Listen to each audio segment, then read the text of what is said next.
Folks, you know this session as the Three Amigos. What we've done here is we've got an extra special guest who actually reached out and said, "Hey, I want to talk to the Three Amigos about what's going on." He put out a video about 3 weeks ago, or his Instagram live, excuse me, Instagram live, talking about getting to 5 rental properties as what 99% of the folks should do. This took me by shock because, of course, this young man has built a portfolio of over 8,000 units. He routinely interacts with Grant Cardone and lots of other heavy, heavy hitters. And of course, I am talking about the one and only Pace Morby. Pace Morby, how you doing, sir? What's up, guys? Super excited to be here. I love your guys' content. I've been listening to it this morning, just kind of getting refreshed. And Michael Zuber and I have been friends for about 5 years. He's been always, from the moment I met him, one of the most gracious people I've ever met. So you guys definitely have a good friend in Michael. I'm grateful to be here. Just to clarify, I don't have 8,000 units. That sounds super gangster to have 8,000 units. I have 2,132 units. I've done Oh, 8,000 transactions. So, got it. there's so many things I've done, from wholesaling to flipping to developing and all that kind of stuff. But what I currently have in the portfolio is 2,132. Why do I know that number? I know that number because you get called out. The bigger you get, the more people talk about you. And I ended up having to hire a federal investigator, somebody who used to work for the government. I hired this lady. I go, you go and investigate every claim I've made online, and I want you to go put it on your website. And so she's got a website, cardinal-creative.com is the domain she created. And she goes through and she verified all my tax returns. She verified all my claims. And as of today, it shows on her website that I have 2,132 units verified by a third party. I like Nice. it. I like Otherwise, I wouldn't know. I wouldn't know. I'd be like, somewhere around 2,000, right? There you go. There you go. Well, I love that. And again, what I'm going to do in this couple of hour conversation is I'm sure we'll talk about the big portfolio. We'll talk all about that. But I'm about growing the middle class. I want to grow the middle class. And I'm just going to say it right here, right now. Very, very few people, probably less than 1% of folks, will ever have over 100 units, let alone 2,000 units. So I want to rotate back, Pace, to that live that you did, where you talked about the importance of getting to 5. Why should 99% of folks get to 5? Why is that the right answer? First and foremost, when you guys are listening to this, the average person watches a YouTube video for about 7 minutes. So let me get as much as I can into a 7-minute time frame as we possibly can, so you guys understand. Number one, I would write down, if you're new to this game, maybe you're at a couple of rentals, you need to write down the words that Shakespeare famously said, know thyself. You need to know yourself. And I'll tell you a time where I did not know myself. I was married, 23, 24 years old. My wife at the time, this marriage did not work out. And there's a big reason why it didn't, because I'm an entrepreneur. It's in something inside of me detests sitting at a desk. I will break out in hives. It's not I'm too good for this. I just don't think I'm smart enough, or there's something wrong with me. Okay. I have an allergic reaction to the point where I will literally break out in hives. So I had a wife. She says, I don't want to have kids. This is about 4 years into marriage, and I'm Mormon. So like, for somebody to tell a Mormon, hey, we're not going to have kids, I don't want to have kids, I'm like, what is wrong? What is wrong? What is wrong? And ultimately what I thought was the problem was that she didn't want to be with an entrepreneur, right? I was probably making $200,000 a year at the time, working and running my own business, but it just was like, one day I'd have 40 grand in the bank. The next day I'd have, $400 in the bank, right? Type of thing. And I grew up in that environment. So it wasn't different for me. It was just the same. I was doing what I had seen. Well, it got so bad that I decided, you know what? I'm going to appease her. I'm going to make sure she's happy, because happy life equals a happy wife, right? So I'm going, all right, I'm going to go create that happy wife. I'm going to do what she says, and I'm going to go listen to this. And she never told me to get a job necessarily, but she would hint at things at date night. She would say stuff like, well, if it was just a little bit more stable. And I'm like, we live in a 4,000 square foot house. You're 23 years old. You choose what car you drive in the morning, your Volkswagen Bug or your Volkswagen Passat. What are we talking about here? Right? You're in the 1%. What? So I stopped everything I was doing, and I went and got a job at GoDaddy. I'm 23 years old. I go get this job. I go through the 2-week training, And I'm like, wow, all right, this is pretty good. I see a couple of people in the executive accounts department that are working for like GM and Ford. And, these big companies are buying hundreds of thousands of domains, quite literally. And if you get into that department, you can make $500,000 a year at GoDaddy. So I'm like, all right, well, I'll reprogram my brain. I'll do all these things. I go through the 2-week training. My first day of work starts. I sit down at my desk. I literally sit down and I go, I can't do this.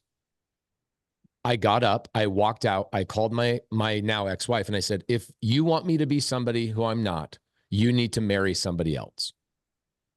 And the fact that I caught myself slipping to that degree that I knew who I was before I went and took that job, but I still went and did that just to make her happy. I said, I'm not on this planet to make her happy. I'm on this planet to find the right person. And ultimately, I did find the right person. I found a woman who grew up in an entrepreneur's household. So my wife does not think different. My wife would think it would be weird if I had a 9-to-5 job. And I wish somebody told me that when I was in my teens, like, hey, if you're going to be an entrepreneur, find a woman who grew up in an entrepreneur's household. Like before you even start checking the box on red hair, blonde hair, brunette, before you check any of those boxes, check the box of, did she grow up around an entrepreneur? And I'm so grateful and lucky that I married a woman that has that about her, because I know myself. Yet most of the people I meet on a daily basis are not that. Most, if not almost 99.9%. And there's a reason. Like, how many real estate influencers could we actually name off the top of our heads? How many could we name? Maybe 20. Dozens. Yeah, dozens, right? So you've got dozens of people that have become like influencer status, which are, I just call them the lunatics, right? They are the freaking lunatics. And what their job is, at the end of the day, I've dissected this 1,000 times. Their job is to show you what is possible, not what you should do. It's just what is possible, right? And so for me, a lot of people look at me, and the more I talk about what I'm doing, people assume that that's what I think people should do. Right. And I get DMs, like, this is where that Instagram live came from that Michael caught me on, was I'm on my DMs every morning, catching up, communicating with people on flights. I'll catch up and all that stuff. And this guy goes, I don't think I'll ever get to your status. And I replied back and I say, thank God that you will not. Thank God. And I'm like, man, why do you think that? I said, why do you think that that's the path? He goes, because that's what you did. I'm like, gosh, dang, I guess I got to talk about this every single day. I made my YouTube channel for one reason. I know Michael Zuber and I, we've talked about this in the past, reasons behind starting your YouTube channel. Probably one of the biggest reasons for all you guys is that, one, you have the heart to serve. That's number one. Number two, you are talking to yourself 10 years ago, 5 years ago, right? Like you're wishing that you could put it in a time capsule, send it to yourself 10 years ago and go, this is what I wish I knew, right? There's all of those things. The other layer is that you get so many questions in your regular life. You're like, man, I need to create a duplicate of myself that I can send videos to people so I don't have to have the same conversation 1,000 times, right? And there's so few people that will ever get to that status. So few people that will ever get to that status. But I created my YouTube channel because I was in my local market. I was getting big. This is about 8 years ago, 7 years ago, to the point where on my Friday meetups, I would have people fly from other countries to come to my meetups in Phoenix, Arizona, like literally Portugal. This guy comes and flies from Portugal. And I'm like, hey, man, how long have you been in the United States? He goes, 45 minutes. I just landed. I'm like, oh, cool. But how long have you lived in the United States? Oh, I don't live in the United States. I literally came from Portugal to go to your meetup. I'm like, what the freak? Yeah. So I had this demand, or I had a demand of people asking me. And what would happen in my local market is that men are very jealous, right? Men are very, very jealous human beings. Women don't typically have this trait about them, but I would have men in my local market would take shots at me, right? Like, I go, okay, well, here's what I'm going to do. I'm going to create a YouTube channel, and literally every house that I ever talk about, I will either physically be in front of the house, or I will give you the address of that house, and I will put the settlement statements, and I will put all of everything down in the description below that you can download and you can go through and verify all of my numbers. And that's how my YouTube channel started 4 years ago. And what's funny is you still get people that make comments on my YouTube channel like, oh, scammer. I'm like, bro, I literally have 4,000 videos on this YouTube channel, and over 1,000 of them are in front of a property of me literally saying 123 Main Street, here's the house, let's walk through it, here's the settlement statements, close with a closing attorney or a title company, here's my title policy, here's my recording documents. Here's all of these things. And still somebody will still say scam. Now, what's sad about it is that, Michael, if you could, all of you guys, if you guys could get everybody in your audience to download every YouTube video and put on a microchip, insert it in their brain, their whole entire lives would change. But the chances of them ever watching 1% of 1% of your content is almost impossible. And so what has happened is people just look at what is said to me when I get introduced on stage, which is, oh, this guy got $500 million in real estate. I'm like, can we like not introduce me that way? Because now people are going to think that that's the path. It's not the path. It really is not the path. Yeah. And so I did this Instagram Live. Sadly, Instagram Lives are like the dumbest content you could ever make because it dies the next day. Like nobody goes back and watches, right? And so when you guys replied to it, I was like, oh, this would be a great way to create some content with these boys and make it last forever and put it on record. I've always had the belief that most people should be to 5 to 20 rentals and be done. And be done. Agreed. Right? I'm just not that person. And there's so many diverse ways to be successful in real estate. And I'll tell you, that is the literal hardest part of real estate is there's too many ways to win. Yep. Agreed. Okay. Last thing I'll say, and I'll shut my mouth. I've got 700 people here in Montana. I'm in Montana for the summer. And I do this thing called community camp, and we all converge on Montana. We go visit, you know, parks, like RV parks and real estate of mine. And then we go hang out at Glacier National Park, whatever. Yesterday, we're at my RV park. And I go, oh, I'm going to be talking to Michael Zuber. Dang, I didn't even think about this. That one RV park is a job killer. Meaning you buy one RV park, you do one deal in your entire life. That thing nets me 21 grand a month, net. Yep. I don't even need one single family house. I need one deal. And 99% of people, I'm telling, I've got 700 people at my RV park and I've got a megaphone.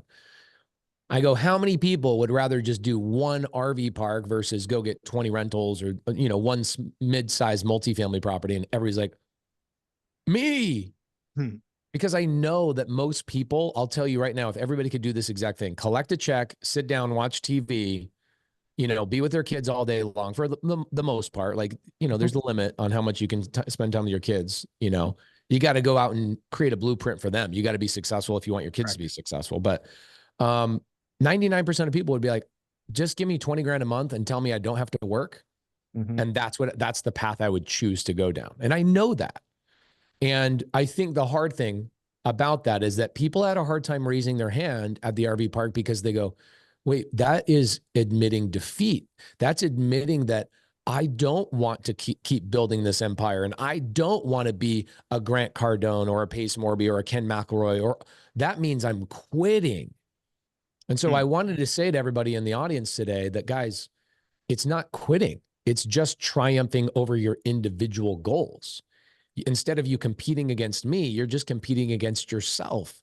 And so I watch these people go, oh, I want to say yes, but Pace has 2,132 units. He would think that I'm thinking small. And therefore I don't even want to, you can see them like the urge for them to raise their hand, like, oh my gosh, that sounds amazing. 20 grand a month on one deal. Right.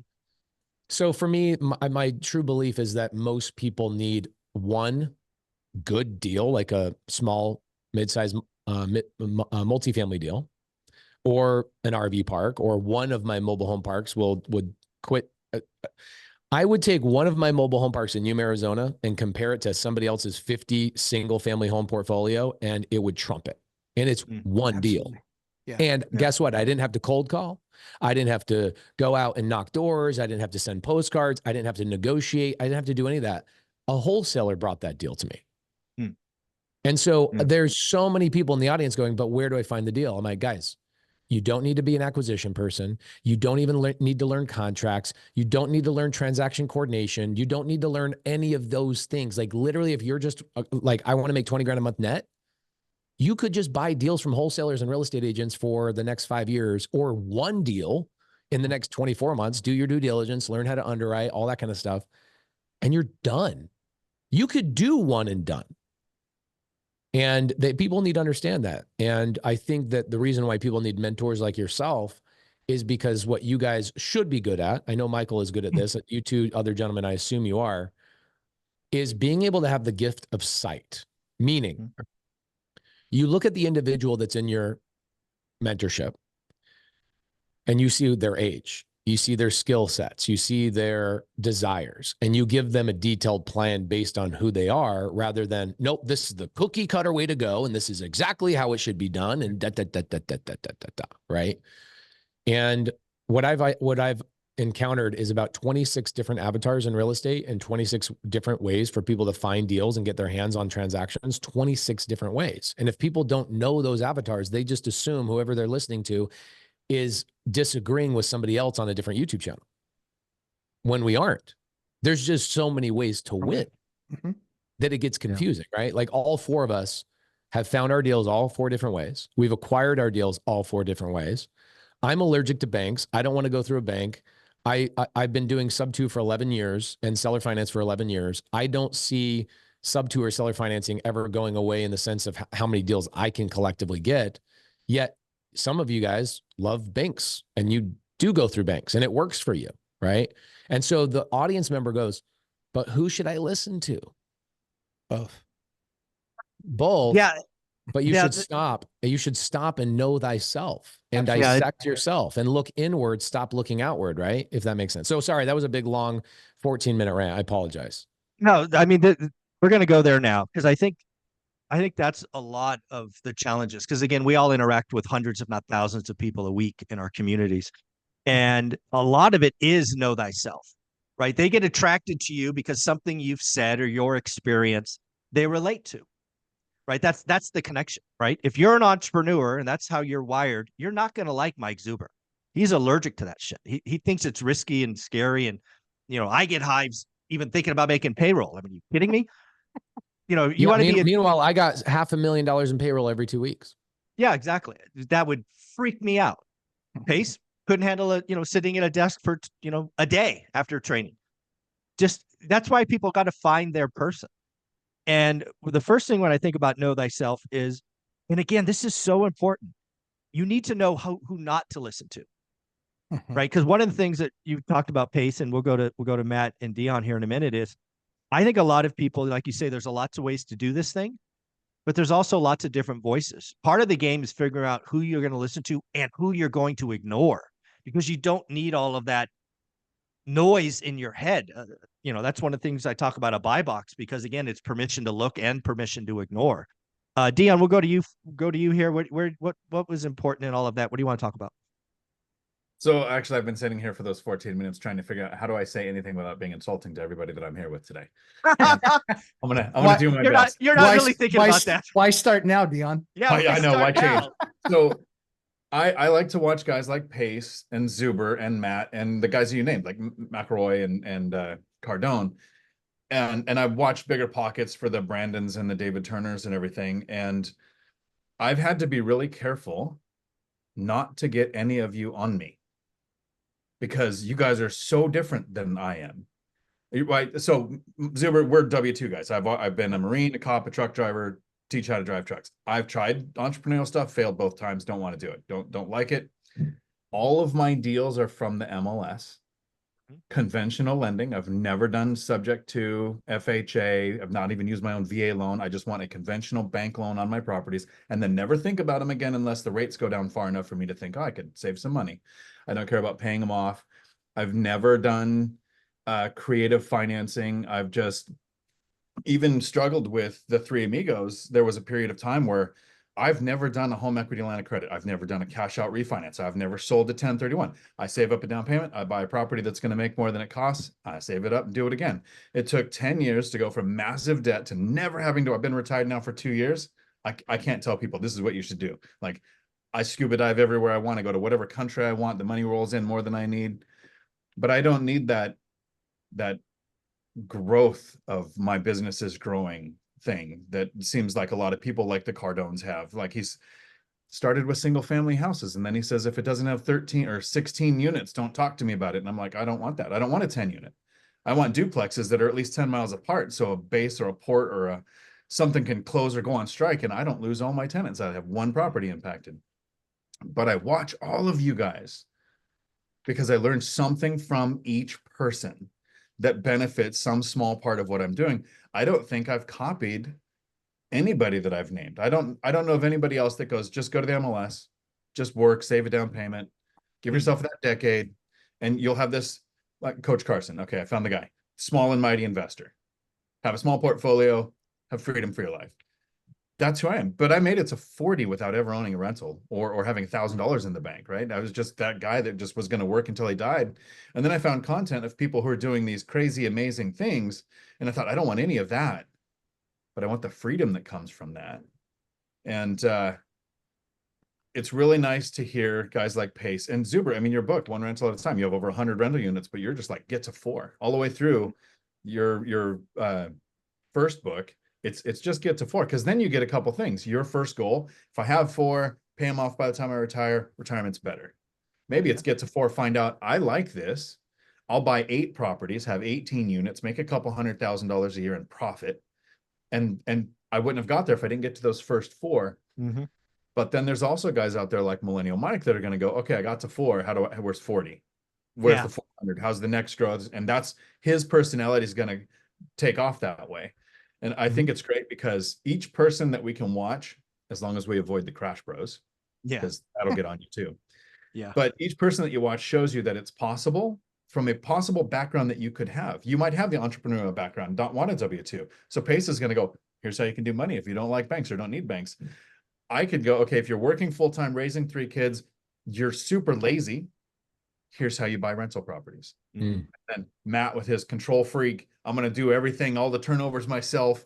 I'm going to self-manage all this. I'm going to do it all local here. And I'm going to grow this massive portfolio while working full-time, having 5 kids or 10 kids or whatever you got now, under 5. It feels like 10 when you're there.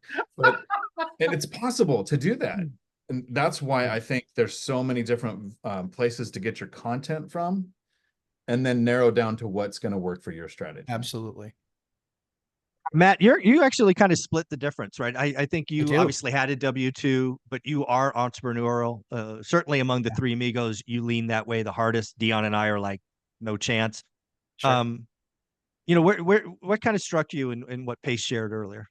I mean, you know, who would have thought a guy that dropped out of the 9th grade had a trouble with authority? Who would have thought that was going to happen? You know, so yeah, I mean, a 9th grade dropout, you learn real quickly to be resourceful. And that's one of the things I identify with, you know, with Pace is there's no, it's just, how do I get to yes? How do I get across the chasm? And as an entrepreneur, that's the biggest thing you need is the ability to problem solve quickly. You can be wrong, but you can't stay wrong. And that's what grows you wealthy. And I think that, you know, one of the things that Pace said that really, you know, kind of resonates with me is you've got the, you know, couple dozen, you know, guys around Pace's level that talk about how they do it and how they invest. And he was talking about how they focus on what's possible. And I think what we like to do is we like to kind of step away from not what's possible, but I like to deal in the what's probable. So while people get to watch the Cardones and get to watch the Paces, that's possible.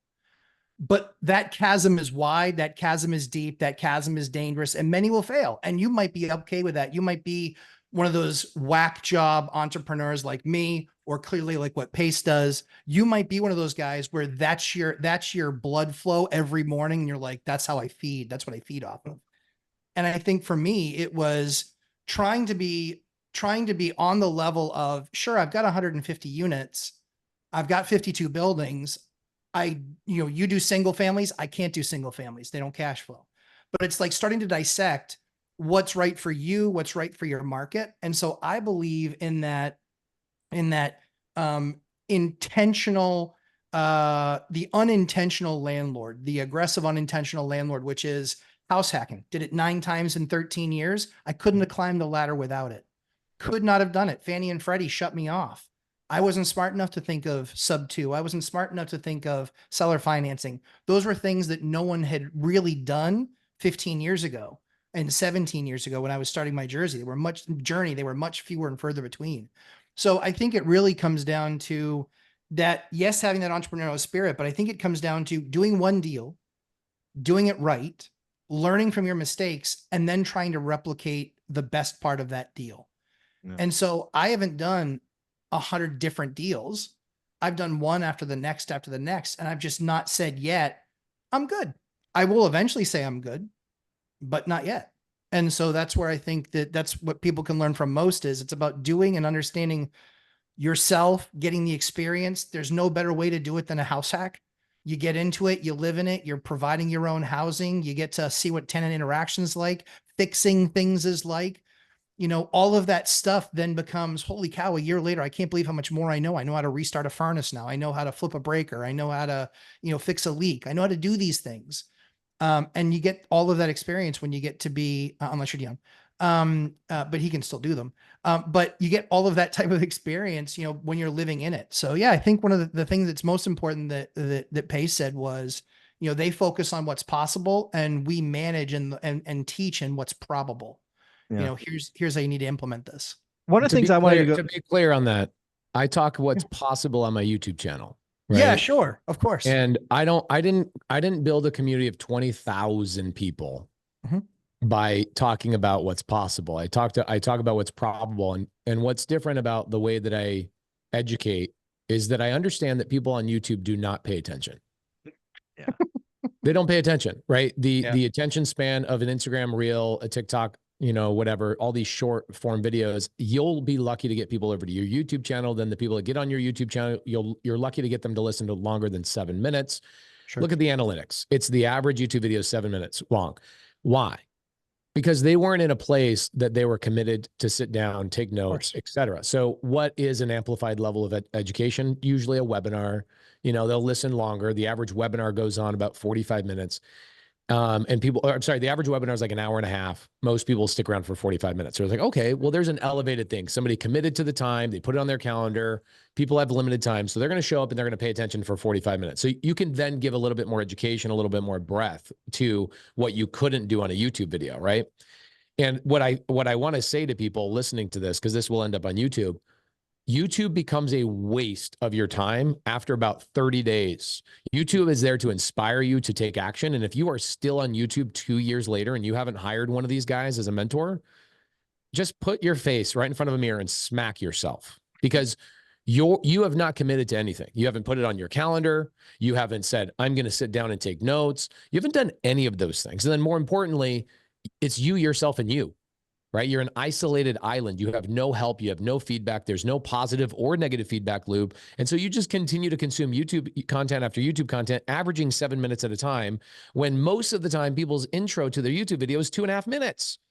So you really got 5.5 freaking minutes or 4.5 freaking minutes of somebody actually building up to their point before you go, oh, Ryan Pineda has a suggested video over here. Let me go, Pace Morby has a suggested video over here. And you get lost, right? It's a big thing. But once you go into, hey, I've paid for a thing, I'm committed to this thing, right? People pay attention to what they pay for. I have the Costco experience. I've paid for a thing. I'm in a higher level environment with higher level people.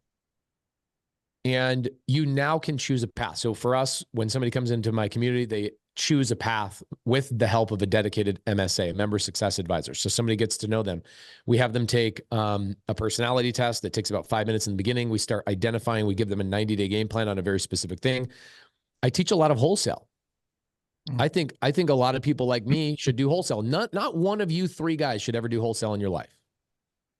Wholesale is, now, can you buy deals from wholesalers? Of course. All the time. Collaborate with them and love on them and never, ever. And I want to get to something really salacious here in a second, because I want to build up to something that I think is really frustrating about this industry. David Green's comments about Michael Zuber. I want to get to that in a second. I want to say logically why that stuff happens in this industry. Okay. So you guys understand the elevated experience. It's like short form. Maybe you get some people on your mid-size stuff. Maybe you get some people on your webinars. Then you get people that are committed to your community and they're in. Guess what the time frame is that they're going to pay attention to your mentorship? It's about 7 total hours over 30 days. If you can't get them to get some traction, they then dissipate. You guys have it, right? You have people that join your thing. They take a little bit of action, but they didn't get traction. And so they just slowly go back to their old ways of doing things and their old habits. And that's a really hard thing. However, their likelihood of success is 1,000 times stronger than their likelihood of success on YouTube. And so you've done a great positive service to the community, to the real estate industry, which is awesome. Now, I collaborate. I've done deals with agents. I've done deals with probate attorneys, done deals with real estate attorneys, financial advisors, wholesalers like crazy. I was direct to seller for a very, very long time. I'm one of the best people to go into a living room and negotiate a house. That's not any one of you three guys. So what happens is people will listen to all four of us and they go, okay, well, are they arguing of what's better or what's worse? Absolutely freaking not. Absolutely not. The reality is I need all three of these guys in my world. Why? Because you guys are buyers of my deals. If I am a wholesaler, right, I need buyers to buy my deal so I can make a $10,000 or $15,000 assignment fee and assign it to somebody like you guys who are stable, consistent buyers, and you're going to be around in 20 years. In fact, you guys are one of the pillars of what a wholesaler needs in their entire business to be successful. And so when people go, oh, they're lazy and they're thinking small, right? Because I wrote this down. If Grant Cardone was on this podcast right now, he'd say, hey, Dion, you ever going to grow up and be a man? Yeah, I would. He would.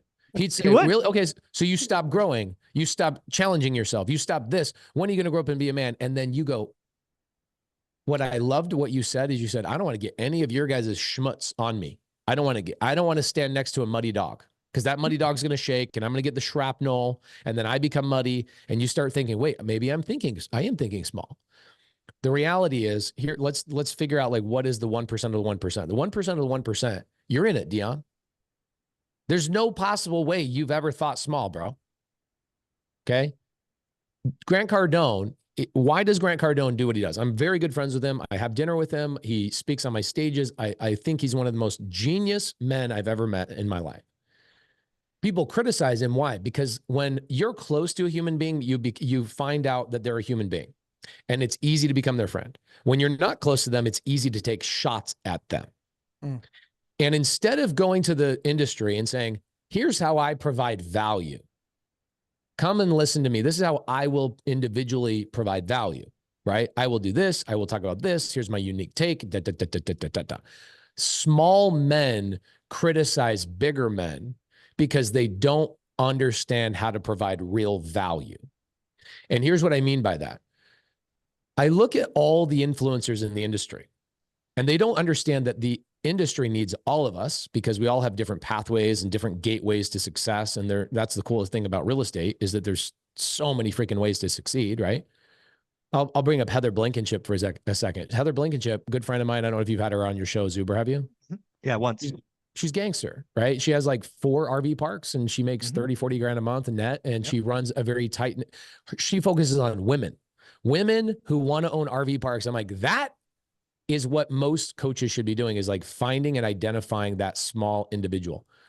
What Cardone does, okay? Cardone, from a marketing perspective and I'm responsible for 1,200 employees perspective, because he has a lot, like over 1,000 employees. He has a responsibility to be a very loud megaphone and a very loud billboard to drive eyeballs to his product. Do I get pissed off at Ronald McDonald for trying to sell hamburgers? No. Do I get pissed off at, Dairy Queen for putting a big bright sign out front of their spot? No. Do I get pissed off at Walmart because they choose the right colors of blue, which means trust, and yellow, which means excitement? They're preying on human psyche? Absolutely not. I understand the game and I'm not a bitch. Okay. And by the way, this is no reflection on any of you guys. I'm building up to my ultimate point. And so when I watch people criticize a Grant Cardone, for example, I'm like, you just don't know him. And so it's easy to take a shot at him. And instead of saying, wow, I don't like this guy because of X, Y, and Z, which here's what I hear. I translate in my mind of, I don't provide value and this guy threatens me and I don't know what to say about this guy besides criticize him. And if we could fix that in this industry, right? If we could fix like David Green's gut reaction of, ooh, Michael Zuber is a threat. And I'm friends with David Green. So when he hears this, I'm sure somebody's going to send this to him and he's going to send it. I've caught David Green. I honestly, out of everybody in the real estate influence industry, we all have a responsibility to uplift each other and like level out our disagreements in private. That's what leaders do. This should be a very positive industry. David Green made a comment about a year and a half ago on bigger pockets. You would say he has an elevated sense of responsibility when he's on the biggest platform of real estate. And he says, yeah, wholesaling is basically illegal. And I didn't mince my words. He says it's beyond gray. And I don't know why any real estate or any homeowner would ever benefit by selling to a wholesaler, they will always make more money with a real estate agent. And I'm like, man, you just criticized about 500,000 people's livelihood. And more importantly, people that watch Bigger Pockets for guidance, you just criticize an entire freaking segment of the industry. Why? Because David Green, I'm looking at you, David Green. I love you. I appreciate you and what you've done for the industry, but this is the kind of crap that needs to stop. You've never done deals with wholesalers, and you've never been in a homeowner's house that had a house listed with a real estate agent twice, and the agent couldn't sell that house. The seller's in foreclosure, and somebody like me, That's right, shows up at that lady's house and saves her from foreclosure. And then I go put it on my YouTube channel. Like, I've got my most recent one was a lady named Sherilyn. I went to her house. She was listed twice. She had 2 agents fail to get her house sold. I come along, buy her house. She's crying in her testimonial. I put it on YouTube, and I'm like, really? 2 agents couldn't solve this person's problem. A non-licensed wholesaler did this deal. So when people like a David Green take pot shots at other people in the industry, I'm like, David,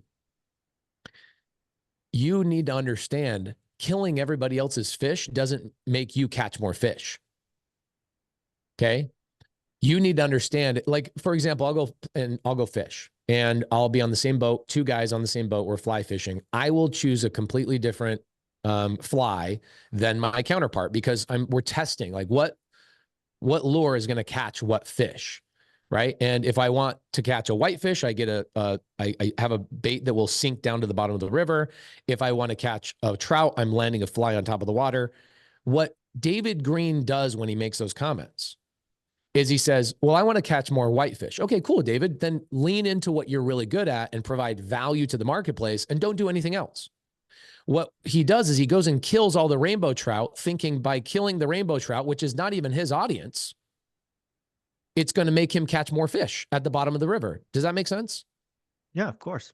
Yeah. And instead of going, hey, Michael Zuber provides a lot of value to the industry, and he does it in a lane that I'm not specifically good at, kudos to him. I want to collaborate with that guy because I might learn a thing or two. What he says is, how do I make myself look better? Is instead of me learning how to create bricks and build my own castle, I'm going to go pull bricks out of Michael Zuber's castle and build my castle. Mm-hmm. And that is one of the worst parts of this industry. And I've pleaded with people at the top, guys, we need to love on each other, because it creates an industry of people that are loving on each other and complimenting each other. Wholesalers compliment you. Real estate agents compliment you. Probate attorneys compliment you. People that have a 9-to-5 mentality compliment me. And we all collaborate and work with each other, but you see people with these criticisms. And I'll tell you why, and I'll shut my mouth. I'll tell you why this is really hard for the individual, right, that's watching this. Because they were told what to do, what not to do, why to do it. They were told when they were young. Like, think about this. You ever walk your child from your car in a Target parking lot to the Target front door and hold their hand? You ever done that? Of course. Okay. Next time this happens, Michael, whether it's your grandchildren or anybody else, pay attention to your hand. If you have a 2-year-old child, 3-year-old child, and they're holding your hand, you will guide them with your hand. Sure. Oh, hey, there's a car. Push over here. And you will push your child. Has anybody done this? Raise your hand if you've done this. It's usually the ear, but yeah, sure. Okay, I like the ear too. The ear works too. It's faster. Yeah. So whether it's spoken or unspoken, we tell our children, just like our parents told us, what to do, when to do it, why to do it. Don't do that. Don't. Then you get into school, it's worse. You get into high school, it's way worse. Then you get into college, and it's way, way, way worse. And then the ultimate epitome is you go to a 9-to-5 job and they go, this is your job description. This is who you are. This is what you do. And this is what you don't do. This is when you take your job. This is when you show up. This is when you take your lunch break. This is when you do this, this, and this. We all need 9-to-5 people. 95% of people on the planet probably have that mentality. And that's amazing. It's why Dave Ramsey crushes it, because he sells fear to the 9-to-5. Right? And they all need it, by the way. Dave Ramsey provides tremendous value to a massive group of people for a very significant amount of time until they get out of that, debt world. But what happens is now when people go, all right, well, now I'm going to start doing something for myself. I'm 30, I'm 40, right? Like you start going, all right, man, this 9-to-5 job ain't going to do it. And my 401k ain't going to do it. I have to have a side hustle. Good luck. You've now gone 40 years of your life having literally everybody tell you what to do for the most part. And now you have to go out into a world and you have to make a decision on your own. And that is why people are so easily swayed from one YouTube video to another YouTube video to another YouTube video, because these people of authority, right? Because they're so used to listening to authoritative figures that they go, oh, well, maybe Ryan Pineda is right. Maybe Jamil Damji is right. Maybe Brent Daniels is right. Maybe Michael Zuber, Cardone, this, and then they get lost. Yep. The best thing that they can do, okay? Dion, you said it really well. Your vibe should attract your tribe. Okay. So who you are, like Michael Zuber attracts a very specific type of people, right? I'll give you a good example. Jamil Damji, Indian, single guy from Canada. Do you think he attracts the same people as I am? Married, 4 children, white dude from America. No, we're literally throwing out completely different lures into the same river. I'm throwing out, trying to catch whitefish, and he's trying to catch rainbow trout. We are just on the same boat looking at each other going, hey, man, congrats. Hey, man, congrats. Hey, let me help you. Let me help you. All about collaboration. And so the hard thing for the audience member is to stop and go, who is my person? Who is the person I want to learn from for the next 2 years or 3 years? And who do I want to, Agreed. And it is so hard for that 9-to-5 person to break away from just tell me what to do mentality to I can make this decision on my own. And yeah, I'm done. But my thing is the industry is scary because you get badasses. Like think about how hard it is and how much anxiety you go through to put your words on forever records. That's what YouTube is. It's a forever record. So what comes out of my mouth, somebody's going to hold against me for the rest of my life. That takes courage. That takes all sorts of stuff. So think about the quality or the type of people, not the quality, but the type of person that is attracted to doing that. They're badasses. And when they're badasses, they have authority and they speak with confidence, which only then confuses the audience even more, right? And so think about if every influencer, let's say that there's 200 of them. If every single influencer is like, oh, you want to do that? Go to that person. Oh, you want to do that? Go to that person. Instead of like, oh, that person's wrong. They're lazy. How would our industry change? Now, I know I keep saying this is my last thing, but to cap the Cardone thing, I'm great friends with Cardone, like I said, and I have these great conversations with him and I watch how he operates. What's Grant's responsibility? And by the way, Grant says to me, he said, oh, guys, this is so good for you guys. Okay. You won't do this. I'm currently doing this. But when Grant told me this, I go, oh my gosh, this is so genius. It's so interesting. Less than 1% of your YouTube audience will ever hire you as a mentor, ever give you money for any service or anything whatsoever. Why? Is it because you suck at storytelling? Is it because you're not salacious enough? Is it because you're not great at marketing? Maybe there's a little bit of that.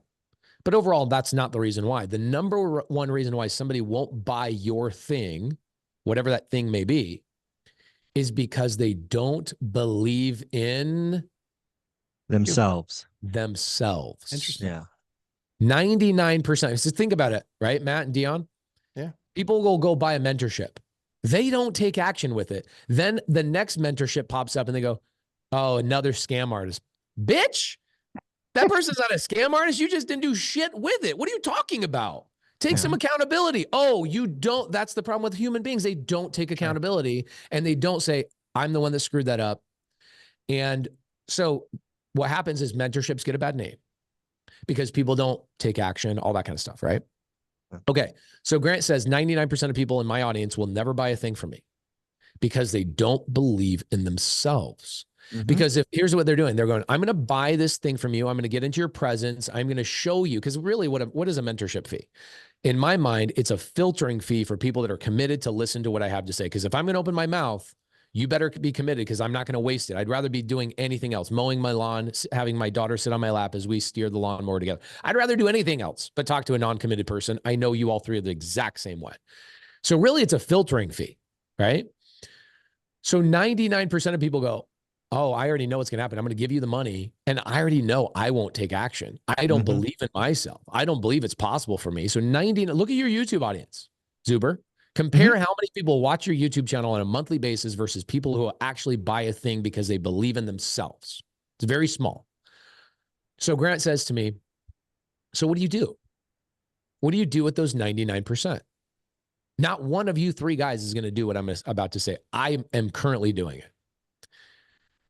He says, you give them something that they can bet on you instead of betting on themselves. I'm like, what the hell is that, Grant? And he says, put together a fund. Put a fund together that you go out, you find the deal, you negotiate, you do this, you raise the majority of the capital, and they can ride your wave. Now your other 99% have a way to do business with you. I'm like, oh my gosh, that's so genius. I love that. Thank you so much. But that's the lunatic in me talking. Not everybody should do that, right? That's the lunatic in me. Oh, I want to do that. I want to learn the skill of raising money. I want to learn the skill of building an empire. Grant says to me, I'm now worth $1.3 billion, maybe more by this time. I go, where'd that money come from? He goes, none of my net worth came from my coaching. Yeah. My net worth is all tied up in my multifamily massive real estate. And I'm like, wow, interesting. And so I sat down, this is about 3 years ago when him and I became good friends. I sat down, I got with my partner because I won't run an office. I have 600 employees. I don't go in the office. Nobody directly reports to me. I know exactly what I'm good at and what I'm not good at. And Josiah Grimes, my partner, shout out to him. We go put a fund together. And now last month, it's small. Like Grant, I think writes like $30 million in checks a month or some crazy number. Maybe it's not that much. Maybe it's 3 million. But last month we wrote $300,000 in checks to people who have never joined my mentorship because they don't believe in themselves, yet they believe in me. So what is Grant doing? This is where people get pissed off by Grant. Grant will say salacious things that I don't believe he believes because he's incredibly good at speaking to the 99% of people that he wants them to invest in his fund. Ooh. Now I'm unraveling. So Grant's sitting there going, I have a responsibility to grow this fund. I have a responsibility to future investors, current investors, my team. I have a responsibility. I am Ronald McDonald. That's my job. Nobody directly reports to Grant. I know his team. Sherry, oh my gosh, he's got the most gangster people on his team. Jared Glant, oh my, the culture of their company, you guys will never find somebody that works in that company that does not love Grant Cardone. Colt or not Colt, that dude knows what culture is about. Unbelievable. And I've taken massive lessons from the guy. And I think that's to be said about everybody, right? Like if David Green chose to call you up, Michael Zuber, and said, bro, you seem dope. Like you're putting yourself out there. You're a badass. I listen to your content. I see you're giving quality advice. I don't agree with everything you're doing because I'm not taking the same path as you are. However, we're both helping lead this industry. Let's collaborate. Let's do stuff together. Who would be better fit or who would be better off if David Green did that instead? The audience, of course. The audience. Gosh, damn it, Michael Zuber. Freaking hitting it right on the head. 100%. So if you really care about the audience, David Green, I love you. You would lead this industry with positivity and providing value and collaboration. Instead of he's got this new podcast, he's saying, I'm going to call everybody out on my podcast. Bro, you are attracting the most negative human beings. Your vibe attracts your tribe. And if you're throwing out this negative lure into the river, you're only going to catch the negative fish. And you're going to live in a negative cesspool. Like, what are you doing? If anything else, we have a responsibility as influencers to help encourage the culture of the community of real estate as a whole to be overly positive, right? But what is Grant doing? Grant goes, you know what? People are going to take shots at me no matter what. I can't control these men. I can't control their jealousy. I can't control this. But you know what I'm going to do? I'm going to leverage it. Because if I can't control it and I can't speak to them, I'm going to leverage it and I'm going to get people to invest in my fund. Now, how he runs his fund and he has criticisms there. He has criticisms because he's the biggest. It's like when I was young, I remember watching the Lakers versus the Chicago Bulls. My dad hated Michael Jordan. How in the F could anyone say you hated Michael Jordan? Because you're a bitch. and you're jealous. That's why you're a bitch. You're not a man. You're a jealous bitch. And I look at my dad and my dad, I hated Michael Jordan for 10 years because you hated Michael Jordan for 10 years. And I robbed myself from all the examples and the lessons and the things that that guy stood for because you hated him. And so Grant says, I can't control these men's jealousy. What I can do is navigate my audience and get the people that don't believe in themselves to believe in me. And I'm going to get them to believe in me by saying, buying a single family home is a waste of your time. Owning your home is stupid. I don't think Grant truly believes that. But he is incredibly good at marketing. And if he has a responsibility, you're going to write these ideas down. He goes, my job is to pull as many fish out of this river as humanly possible. And I'm going to choose the perfect lure to pull them out of this water and get other people to talk about me so that I can pull these fish out. Otherwise, the jealous, hateful human beings are going to get the access to these fish. And I think I have a responsibility to these fish. Now, is everything about Grant perfect? I'm sure it's not. But when you look at it through some rose-colored lenses, you go, gosh dang, this guy, he's genius and he's smart. And I would rather collaborate with a guy like Grant than I would tear him down. Same thing with David Green. Bro, you got a microphone. Somebody allowed you to buy a microphone and get on the largest platform on the planet. You have a responsibility to be the most collaborative human being on the planet. That is your responsibility. Forget your feelings and be collaborative because we all need each other. And there's so many ways to win in this. So, you know, here's how I'm not calling everybody else a bitch. I'm mostly talking to myself. Even before I met Grant and we were friends, I would look at his videos and go, man, what the hell's wrong with you, man? Because I didn't understand what he was doing. I just criticized him because that's what men do when they're jealous. That's what men do when they can't compete. And so I watched my father and I'm like, gosh, dang it, bro. You taught me how to be jealous of Michael Jordan. So you look at everybody in this industry and it's like, why shouldn't everybody be friends with each other and actually help it? Again, Michael, you said it. The audience are the people in the detriment when we do not collaborate. Yeah. And we do not understand each other. And so I look at David Green. I watched a couple of his recent podcasts and he spends time criticizing people who have, oh, these coaches, these gurus. Then he immediately turns around and David, I am talking to you and I love you and I appreciate it. I want you to understand this. Then he goes around and talks about his mastermind and his retreats. And he's calling his horse a pony. Or he's saying, well, my horse is pink, your horse is brown. I'm only going to criticize brown horses. Right? There's another guy out of Florida that says, I don't have a coaching program and I don't have a this, that, and the other. Meanwhile, he's pushing affiliates to PropStream and other places. And like, it's the same animal. It's a different color. And your problem, Mr. out of Florida guy, your problem is the only way you provide value is preying on the most primal portion of humans' brain, which is me versus them. Right? All the way back in tribal times, we different tribes are like, oh, they're stealing our food and there's only so many buffalo in this herd and blah, blah, blah. And it was never, hey, let's collaborate and help each other. It was always us versus them. Why do you think people like watching sports so much? It goes to our most primal desires of competition. And so for the people out there that are influencers, David Green's never said a negative thing about me. He's taken silent shots at creative finance. And Bigger Pockets chose not to talk about creative finance during 2023 and 2024, which is the hottest time creative finance has ever had. And they chose not to talk about creative finance because yours truly didn't just put his foot on the neck of the industry regarding creative finance. I created new pathways to do creative finance. They don't want to talk about it because it gives me power. Instead of, hey, let's collaborate. Hey, Pace wrote your #1 selling best book at Bigger Pockets. Let's get him on the show more often. It was, well, we don't want to take a shot at Pace because he has undying, like diehard fans. Because Pace provides more value than anybody else in the industry. I travel around every week, 3 cities a week. I meet people face to face. I do things other people would be like, there's no way I would do what Pace does. I'm sure all three of you look at what I do and you go, there's no possible way. I'm not doing it. No, agreed.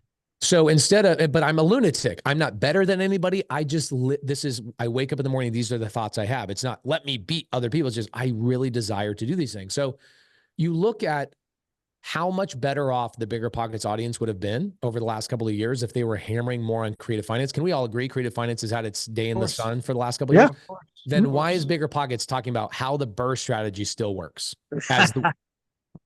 Like, bro, if your thumbnail is why the burst strategy is not dead instead of why you should be doing sub 2 and seller finance right now, that is a vendetta. That is something internally. That's politics. And what's happening is the audience is being robbed from the current value that the marketplace presents. Yeah.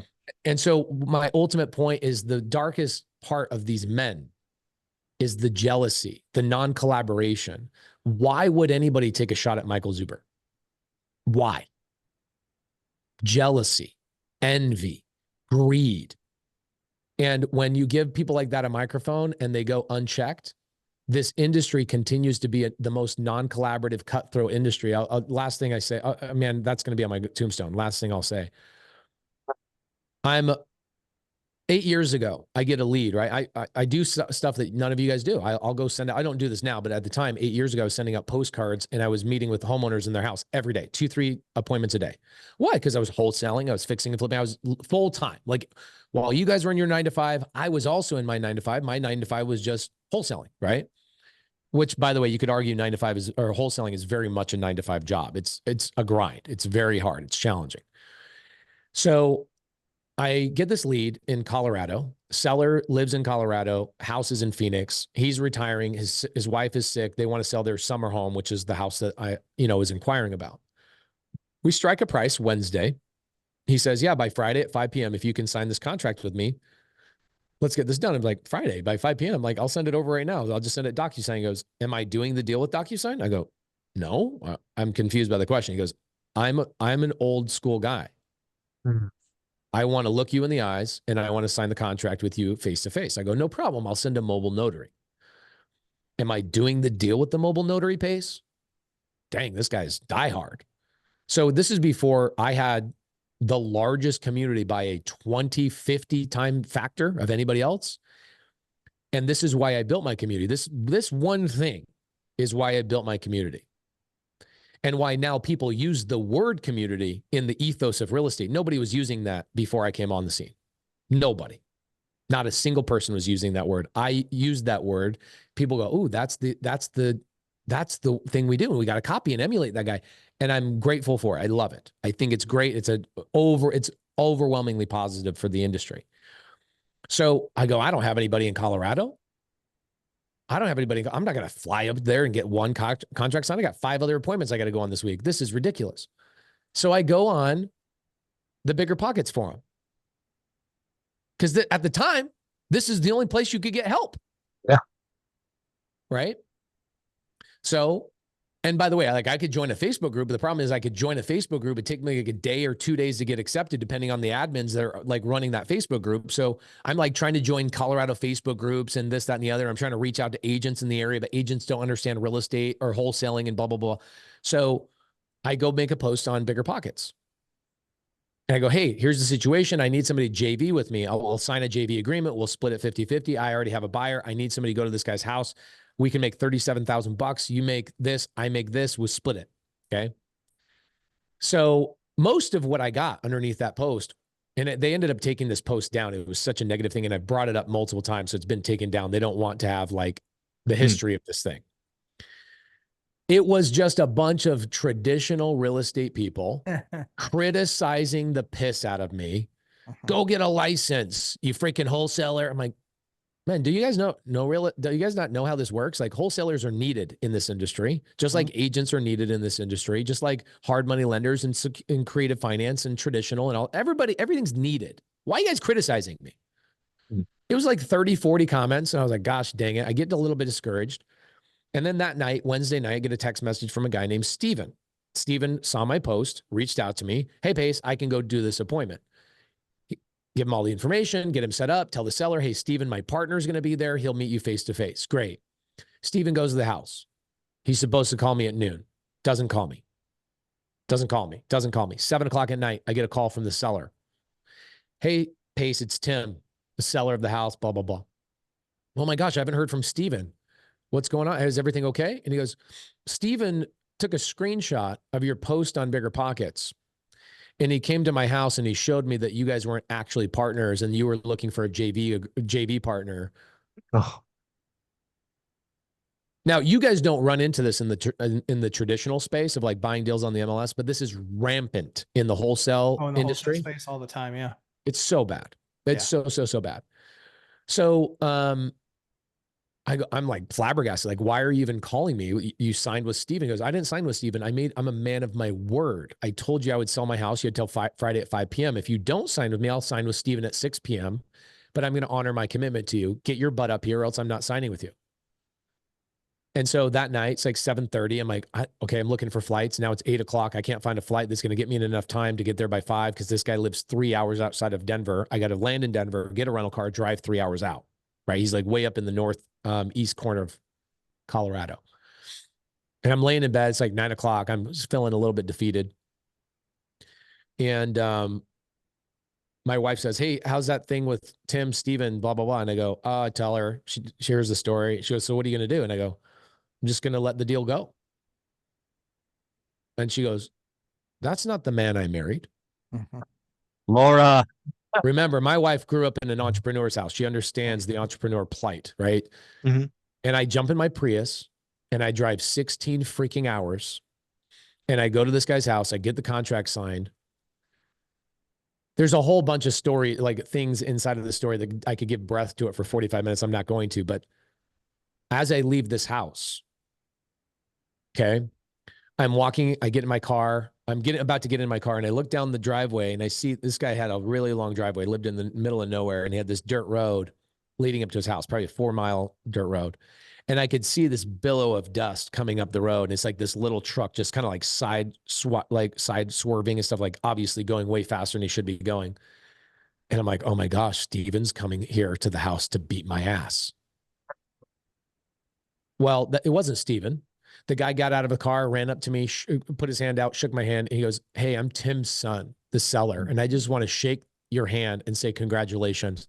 My dad told me the story about Steven and how he took this screenshot from Bigger Pockets. And he goes, I've always thought Bigger Pockets was the most cutthroat forums I've ever been on. I want to say congratulations to you. You did what you said you're going to do. I wanted to shake your hand. Like, you drove all the way here to just tell me that? He goes, yeah. I'm like, wow, man. He goes, it's a problem. I've been stabbed in the back. I'm a real estate agent. I've been stabbed in the back on those forums as well. It's a non-filtered environment. Like, let people just do whatever. I'm like, gosh, that's so horrible. Like, why is this industry? Why can't I share 16, I think what Steven would have made was like 16,000. No, 18,000 some odd dollars Steven would have made. Instead, he cuts off his nose to spite his face. And now loses the deal entirely. Him and I could have done 100 deals together, but he chose not to. On the drive home, I had 16 hours to reflect on this. And I said, what does this industry really need? I could be a bitch and complain about it. And I could be somebody that extracts value from the industry, but I don't want to do that. So I would send voice memos to myself for 16 hours on the drive home in my little Prius saying, this needs to happen, and this needs to happen, and this needs to happen, and this needs to happen.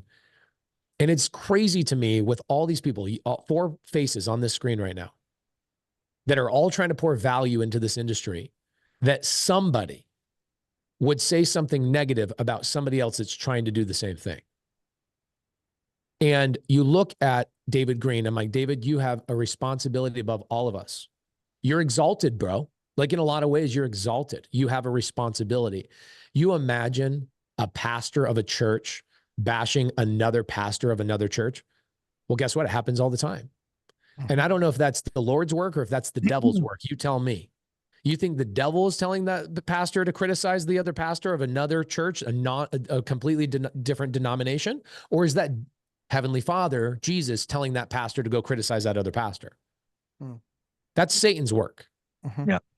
And so when we look at the religions of the world, I'm Mormon. I grew up Mormon. I went on a Mormon mission. I got married in the Mormon temple. I am a Mormon through and through. I love all religions. They're all correct. They're all correct. They're all right. And so what happens is these pastors go, well, I don't know how to provide more value than the other pastor, so I'm just going to criticize the other pastor and say he's the devil and he's this, that, and the other. Guys, throw the human elements out the window. I'm not saying guys as you three guys, but I'm looking at the industry as a whole, and I'm calling upon the influencers, the people who have a response. This thing right here, some people call this a microphone. I call this a responsibility stick. You have a responsibility. If you're going to pour things into the industry, it better be positive. It better be uplifting. And if you have a disagreement with somebody like a Michael Zuber, you freaking send it to him in a private text message, because what happens is when mommy and daddy fight, the kids learn aggression. And when you see stuff like, oh, let me take a shot at this person, a shot at that person, a shot at this person, the industry as a whole becomes negative. Isn't that interesting to think about? Mm-hmm. Yeah. And we all need each other. We all need each other. One of the things that, Pace, you've done, again, you said it earlier, I'll say it again, better than anybody else on the planet, is build a community, right? I think you said earlier it's 20,000 strong. I'm sure it's much bigger than that with your touch points. I'd be curious, because again, we're trying to build a community here at One Rental at a Time. It's very small, but growing. When you think about how Sub2 grew into this monster, what were kind of the first 2 or 3 years, like looking back, like what are the 2 or 3 things you did right that you'd be like, oh, I'd do that again if I was going to build, a different community? And maybe 1 or 2 things you're like, ooh, that felt like a good idea, but not the right time maybe, or too early, or whatnot. What do you think? Number one, in person. Guys, if ChatGPT was going to change your life, we'd all be billionaires by now. Information is not what people need. They do not need information.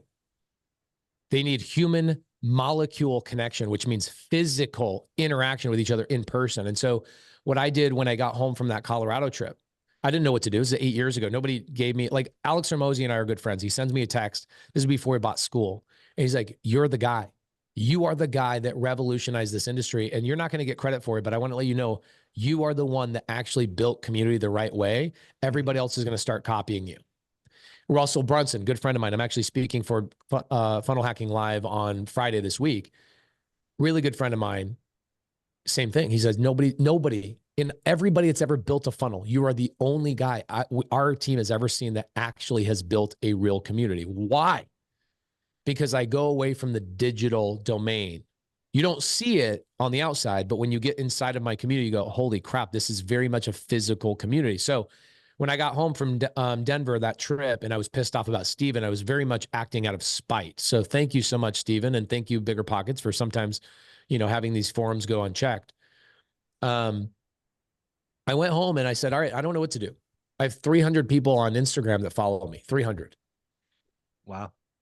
Yeah. I didn't have a big audience. I wasn't, people are like, but no, I worked my ass off for it. Here's how I worked my ass off for it. The number one algorithm that I follow is the one algorithm that literally nobody talks about. And that's the spoken word, the rumors, the testimonials behind closed doors.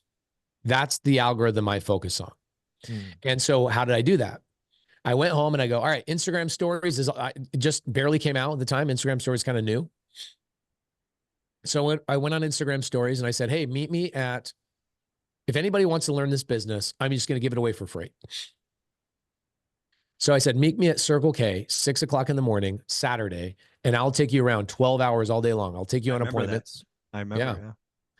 Yeah. And this is the beginning. And the first time I did it, nobody showed up. Not one person. I didn't have an audience. If I do it now, quite literally 1,000 people will show up. We did this in Venice Beach 6 months ago. The police had a helicopter come in and shut down our meetup because 1,100 people were on the beach, and is insane amount of people. That was from an Instagram post 4 hours prior. Like the game has definitely changed for me now. I can't do the same things I was doing back then. So we've changed it up to more meetup style, but I had nobody show up. That didn't stop me from going out on my appointments and talking to my sellers and going to my projects and doing the things. And I then was like taking selfies of myself and my car in the background. I was like, oh man, the people in this car are getting so much value today. If you want to come next Saturday, please come. Got it. Marketing.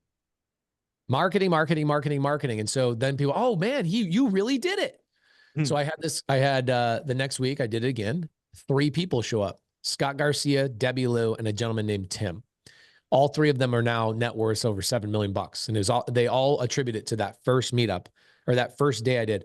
I took them on appointments. We went to a seller's appointment house on 223rd. I bought the seller's house sub 2. By the way, contrary to popular belief, sub 2 has always been a thing, will always be a thing. It's just that the old men that were the guards standing in front of the creative finance realm didn't want anybody else to know about it and had to go through them and pay them $50,000 to learn anything about it.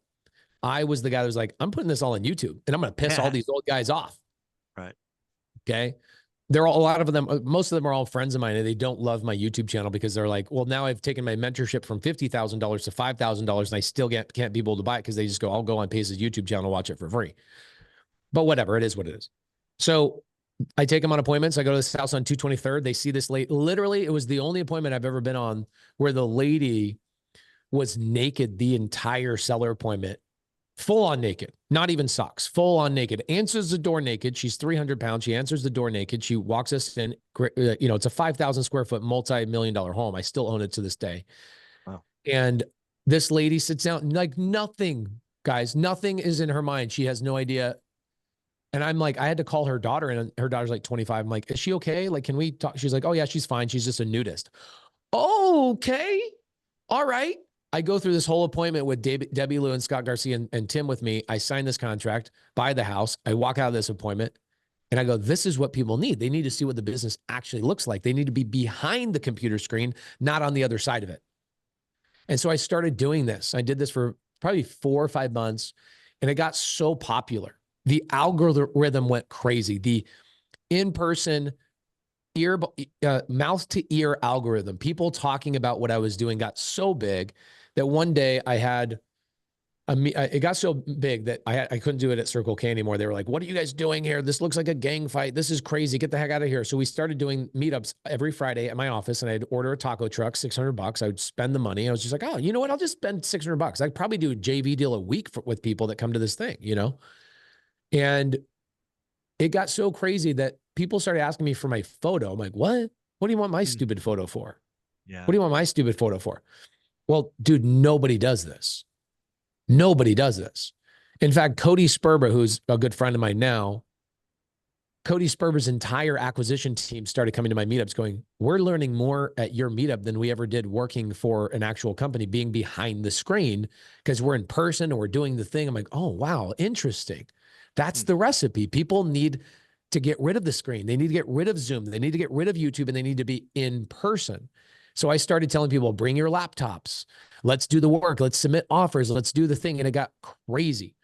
This one day, this guy's waiting in line. I can see him fidgeting like 300 people down the line.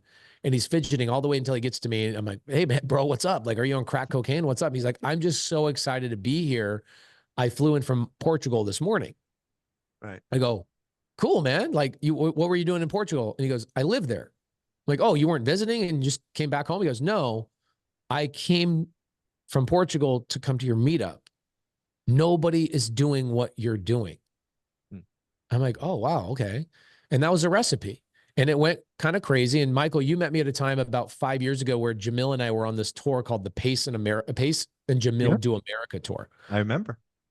And we just went to every RIA we could imagine. And we were in person, pulling up our laptops. Let's do the business. You remember actually, who was it that was in your office I went and visited? It would have been Stratton Brown and Adam. Stratton Brown. So I go, Stratton was just kind of starting his business at the time. He just paid for Steve Trang's mentorship and some other people. And Stratton goes, will you come and say hi to me? Like, come hang out in my office. And it was Michael Zuber's office. I met Michael Zuber, his wife, that day. And I was like 2 years into guys, I was spending 15 grand a month out of my own pocket. Didn't have anything to sell. Didn't have anything no mentorship, no community. I didn't even know what I was doing with this. I just was like, I want to change the industry. Right. So I did this for 3 freaking years, spending $15,000 in flights and sacrificing time away from my wife and my kids to go and do what I think we needed in this industry. And I would go to people like Stratton. I go, what do you got in your business? Well, let me just work on it right now. He goes, really? I go, yeah. Yeah. And we just call his sellers for him, call his buyers. We were like putting deals together for him. And he's just like, I cannot believe y'all are just doing this and showing up. I'm like, it's what everybody needs. Yeah, I remember that my biggest memory of that in my office was Jameel taking all these postcards I would get, right? Because I own, a decent amount of units, and he actually called every postcard, the wholesaler. And I remember him saying only one guy picked up the phone. I'm like, wholesalers are sending out all this mail and they're not even picking up the phone. What the heck? So crazy. And we did this, guys. I went to 200, 300 cities. I saw America. Jamil and I spent so much time together. And then people started asking me to go on podcasts. I was like, why do you want me on a podcast? Like, what do you want to know from me? I never had the intention to do any of the stuff I'm doing today. I just started seeing the recipe after talking to thousands and thousands of people and seeing how diverse every RIA was. If I go to a RIA with 200 people in it and they all show up and I would sit and talk till 2:00 in the morning, I would meet every single person. I started identifying avatars. I identified the burst strategy people. I identified the people that love their 9-to-5 job, and they should. They absolutely should. Are you kidding me? Your 9-to-5 job is the best deal you'll ever do.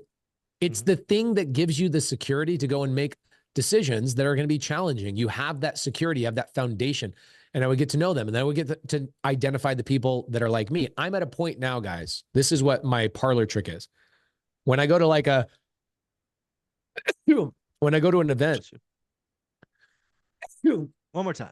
Bless you. I'll go to an event and people will line up.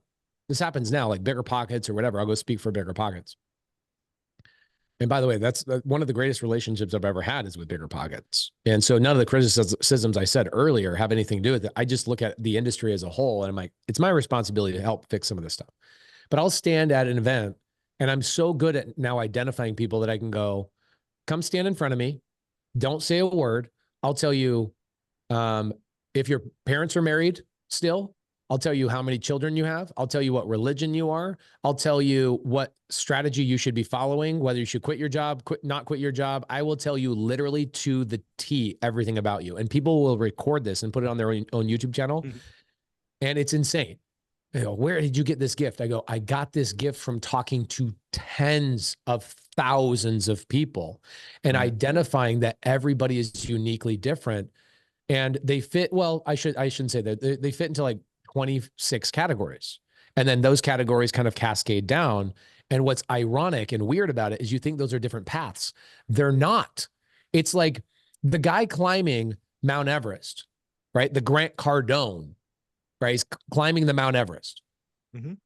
That guy never climbed that mountain on his own. He had a Sherpa. He had a team. He had people around him. Guess what? Ironically, they also climbed Mount Everest.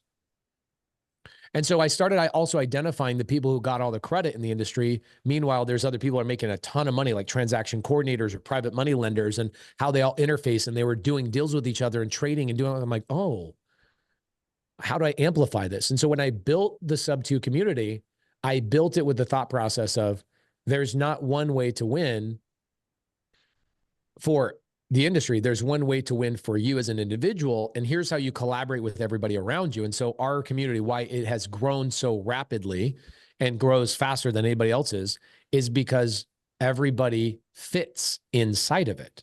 Whereas like I have a good friend of mine, Brent Daniels, his mentorship's called TTP, talk to people. What does he teach them to do? Cold call. Bro, 1% of 1% of 1% of people on the planet want to cold call or even should cold call. And so what happens is his people leave his mentorship after 6 months and they come over to mine because they're like, now I know how to talk to people, but I don't know who to collaborate with. I need private money lenders. I need buyers. I need people to join my team as lead managers and da-da-da-da-da. So I built something that's highly collaborative and that it is a university of very diverse people that all rely on each other. And I didn't know I was doing it properly until I was 2 years in and 3 years in, people started going, dude, look what you did. I'm like, oh, I just did what I was doing out in the real world. I just put a filtering fee on the front end of it. And then here's the thing I think I've done better than anybody else. I have now, I'll call them students. I don't call them students to their face. I call them members or community leaders. And I now have more community leaders from Sub2 speaking on stage than most influencers. Like most influencers now that are on stage have come from the Sub2 community. You just don't know it. What's cool about creative finance is that you can do RV parks, mobile home parks, single family, multifamily, dirt, everything. It's so diverse. It's an umbrella. Right. And last year we did $10 billion in creative finance transactions and $10 billion in cash transactions. We have the largest burr investor in sub 2. Why is he in there? Because he gets all his private money and deal flow from other people. Yeah. And so I never was like, this is what I teach. I teach sub 2 because I don't do just sub 2. And then I was like, all right, here's the pinnacle of like what I'm accomplishing is I go, I'm going to create tools that are ours. And so I created a title company called Creative Title and Escrow. It just launched. We're in 43 states. And it will do every type of transaction, but it primarily focuses on the standardization of creative finance transactions to eliminate all the muddy water that these old men before me created, right? There's this amazing quote that says, they make the water muddy so you think it's deep. And so these old men that were like the guards of the creative finance realm that you couldn't get into, and they protected it. Like the guys that are doing wraps and lease options and sub 2 and seller finance, guys, those transactions are so plentiful. It's ridiculous. When people go, oh, creative finance deals are needle in a haystack. I'm like, no, they are the haystack. Cash deals are the needles. I'm telling you, there are so many more deals in creative finance once you understand it, but nobody talked about it unless you paid them $50,000. Right. And so I created a title company that was like, I'm going to give ownership of this title company back to the community. And you look at the title companies, right? Like Fidelity and these massive companies, they make so much money off of all of our students. They take that money, they then go buy PropStream, and then they make more money from our students. And I was like, how do I fix that? How do I make it so we own the title company, we standardized and we create processes and flows of all 50 states. And then we take that money and we turn around and give it back to the community. We pay for the meetups. We sponsor people. We get people on stages. We help people with their marketing. And I get to the point where the title company basically just has enough money to grow, but we're feeding the money back into our communities. So I'm just doing things that nobody else was doing before. And I wrote a list down that was like, what has never been done in the industry before? And am I crazy enough to go and accomplish it? Again, it kind of goes back to the theme of the beginning of the conversation. Know thyself. Right. I am a lunatic. Do not try and be me. There's 1% of 1% of people that should be like me. And so I'm just doing crap that nobody else is doing. And last year, even though the community is really strong, we have 400 meetups that happen nationwide every single month, whether I'm there or not. 400 meetups per month. The furthest you'd have to drive in the country to go to a local meetup that a sub 2 community member is running is 45 minutes. That's the furthest. So think about that. You'd get people into the digital realm and they go, okay, I'm watching videos. In one of my first videos, I go, get the hell off the videos. This course is stupid. Courses are dumb. Stop taking courses. You did not buy a course. You need to go and hang out with these people, and you need to go find these 5 people at the meetup right now. And so we have meetups in a plentiful way. Why? Because now at the meetup, husband joins the community, takes his wife or his spouse, they go to the meetup, they meet somebody else and their wife and their spouse and their kids, and now they're making their strongest relationships. Yeah. The only reason I would continue to go to church when I was younger is because there was cute girls at church. I didn't go because Jesus is dope.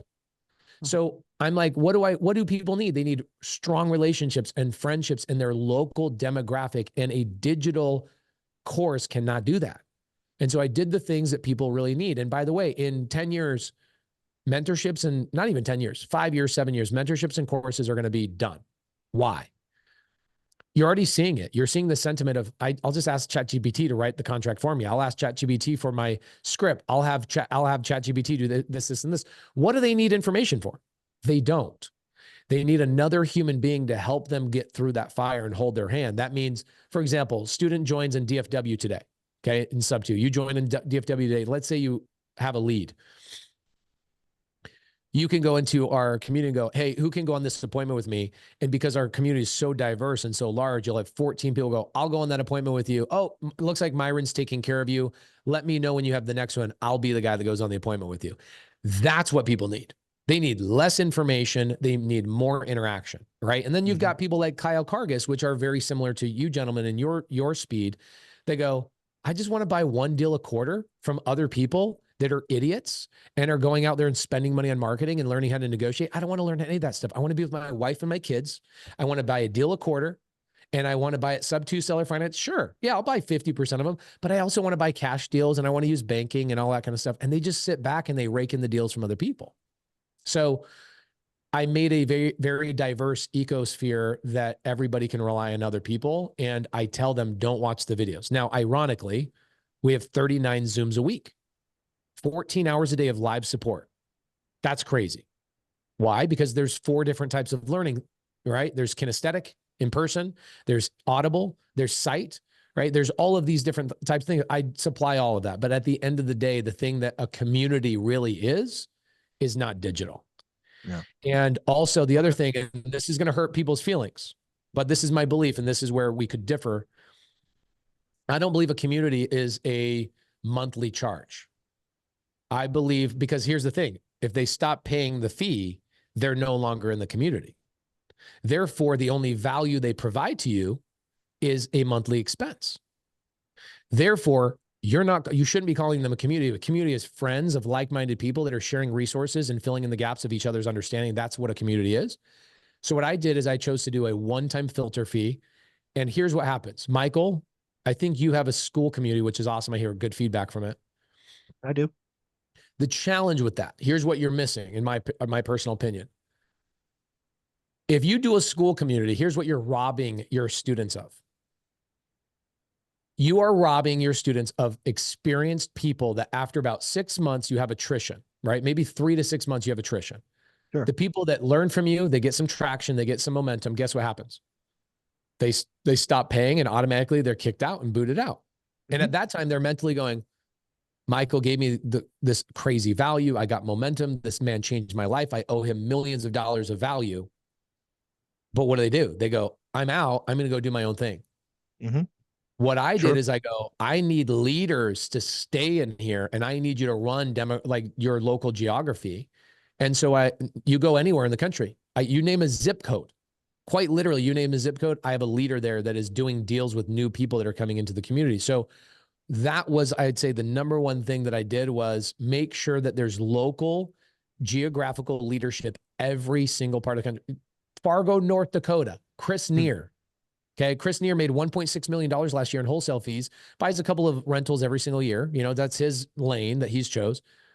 But most of the deals he does is new people joining in freaking Fargo, North Dakota. What the hell do I know about Fargo, North Dakota?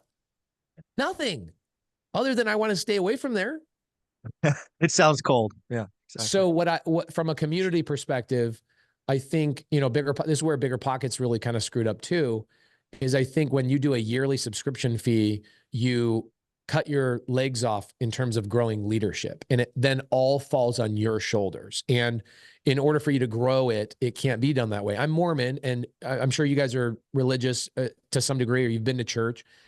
The reason why the Catholic Church is so good is because it's highly organized. The reason why Mormons are so good and they grow, we're the fastest growing church and have been for the last 20 years. Why? Is because the organization, the person at the top is the least important. The most important person is the person in the local geographical area, which is the bishop. That person becomes the most important. And so it wasn't until like 3 years into my community that Jerry Norton, good friend of mine, by the way, I'm sure, are you friends with Jerry, Michael? No, I've spoken with him once, I believe. Yeah. Unbelievable guy. One of the best people on the planet, like net positive for the industry. He goes, dude, you built this community like a freaking church. I'm like, what? Did I? And then he lined it out for me. He goes, yeah, you got the this, the quorum of the 70, the this, the that, the apostles, the blah, blah, blah, blah, blah. I'm like, holy crap, I built this just like the church.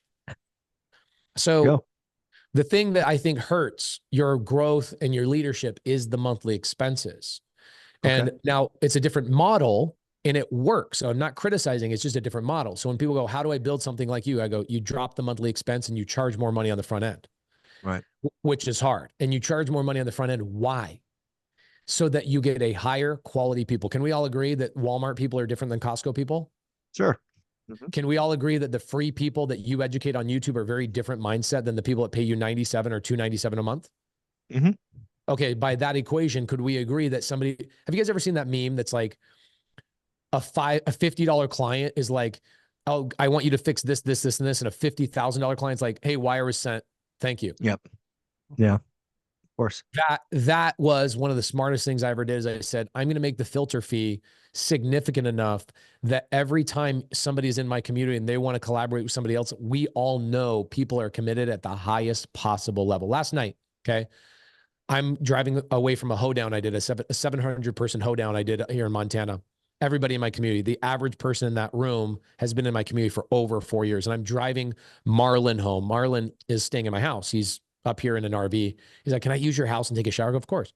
Marlon and I driving home last night. He goes, bro, I can't believe I paid you 4.5 years ago. And now I'm here. You're driving me to your house to take a shower. The fact that you truly have never charged me more than that one time. And I go, yeah, but Marlon, think about this. And this is also a hack I have, guys. This is where I also have an advantage of being a lunatic in this sense alone, is that Marlon goes and helps 100 people in the community go do deals.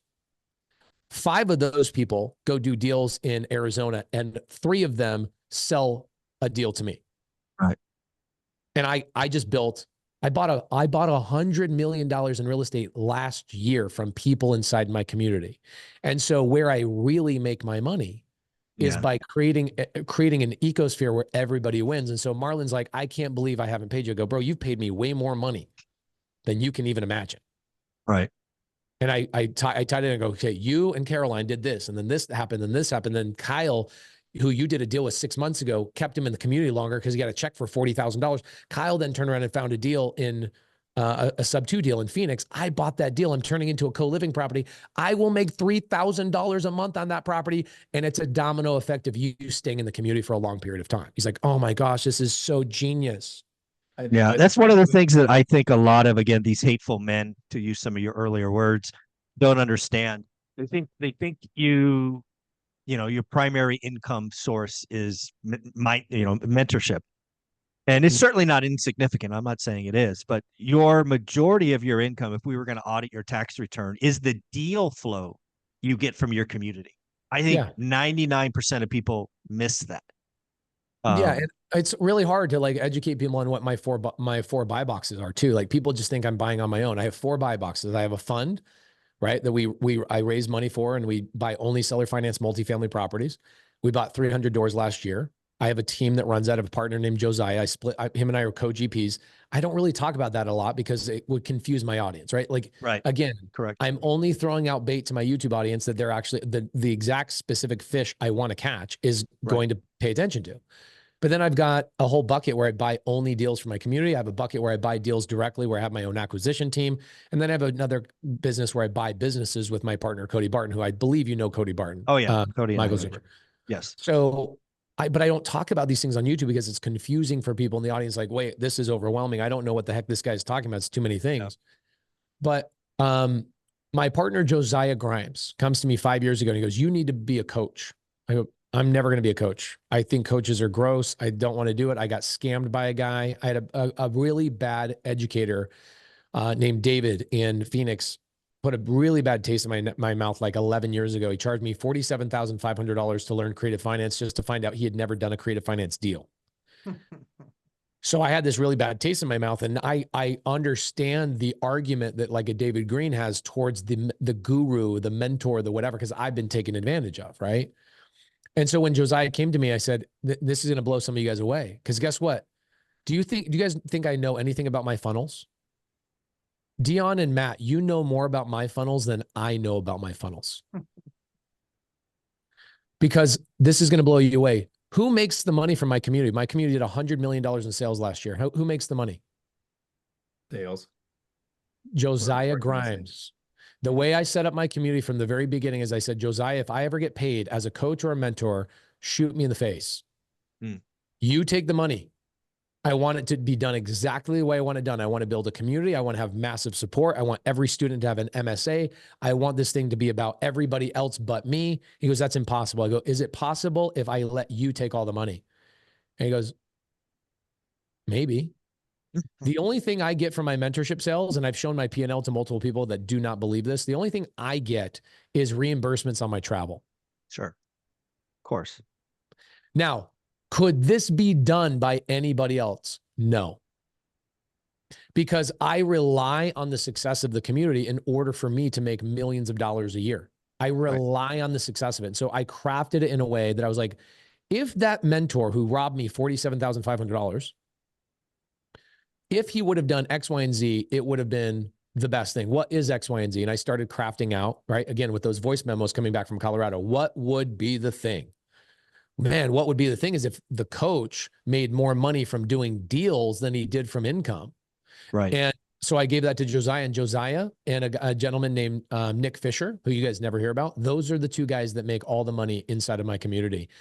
I get reimbursed for travel, but I make all my money by doing deals with the community. About $100 million in real estate with people last year. Yeah. I made 400 grand this month. Now I could talk all day long. This is why I told Michael, like, this needs to be a 2-hour podcast. That's warm up for me. Like, I'll go do a 24-hour interview, right? Because I love talking. I'm obsessed. Why am I obsessed? Because I was a freaking contractor for 10 years, struggling to figure out how do I get started in real estate. And then I realized how diverse and how easy real estate, sorry, shouldn't be the word easy, how simple real estate actually can be. It's not easy. It's hard. Biggest reason why it's hard is because your mindset sucks. My mindset sucked for a long time. Still, in a lot of ways, does suck. I have a lot of things to fix. But gosh dang, I started realizing there's so many different ways to make money. You guys want to hear one of the ways I'm making the majority of my money right now? Sure. Something that none of you will ever do. And that is not just fine, that is preferred. Do not do what I do. I will go I will go to my sub-2 students. We did, like I said, $10 billion in creative finance transactions last year, tracked through title companies and transaction coordinators, tracked. I don't know about the ones that didn't go through transaction coordinators and the ones that didn't go through the title company. I don't know about those ones, but I'm sure it's a lot. About 20% of those deals are non-cash flowing sub-2 deals because single family homes are really hard to cash flow, right? Okay, cool. Mm-hmm. Matt, Dion, do you guys own your own properties? The houses you live in? I'm house hacking still. Okay, you're house hacking. You would never catch me dead doing house hacking, by the way, just FYI. But guess what? Millions of people should be house hacking. Heck yeah. Exactly. Heck yeah. Yeah. Like millions of people. Okay, Matt, what about you? Do you own your house that you live in? Mm-hmm. How much does it cash flow every month? $0, negative. Okay, perfect. So we can agree that nobody that lives in their house, except for the crazy lunatics that house hack, their houses don't cash flow. Like 99% of real estate transactions are done on retail. They don't cash flow. Okay, great. Right. So if I find a sub-2 deal that has a 3% rate or a 4% rate on it, and I can get in for like $20,000, right, on a $400,000 purchase, 5% down, I'm all in. Cash to the seller, cash to the agent, closing cost, first month's payment, I'm in 20 grand. It doesn't cash flow. Why? Well, because it's in an HOA. I can't Airbnb. I hate Airbnb anyway, just personally for me. Does it work? Sure. I don't like it. Yeah. That's not to negate or degrade the Airbnb people. I just don't. Love it. Some people love it and they love, that's not me, right? Yep. I don't think that's any of you guys either.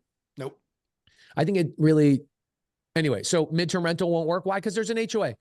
Okay, what about co-living? I love co-living. I think co-living is the future. I think that affordable housing is the future. I think people taking single family homes and dicing them up into multifamily is the future. Why can't it? Because an HOA, I have an HOA and it doesn't cash flow. Okay, is that a dead deal? No.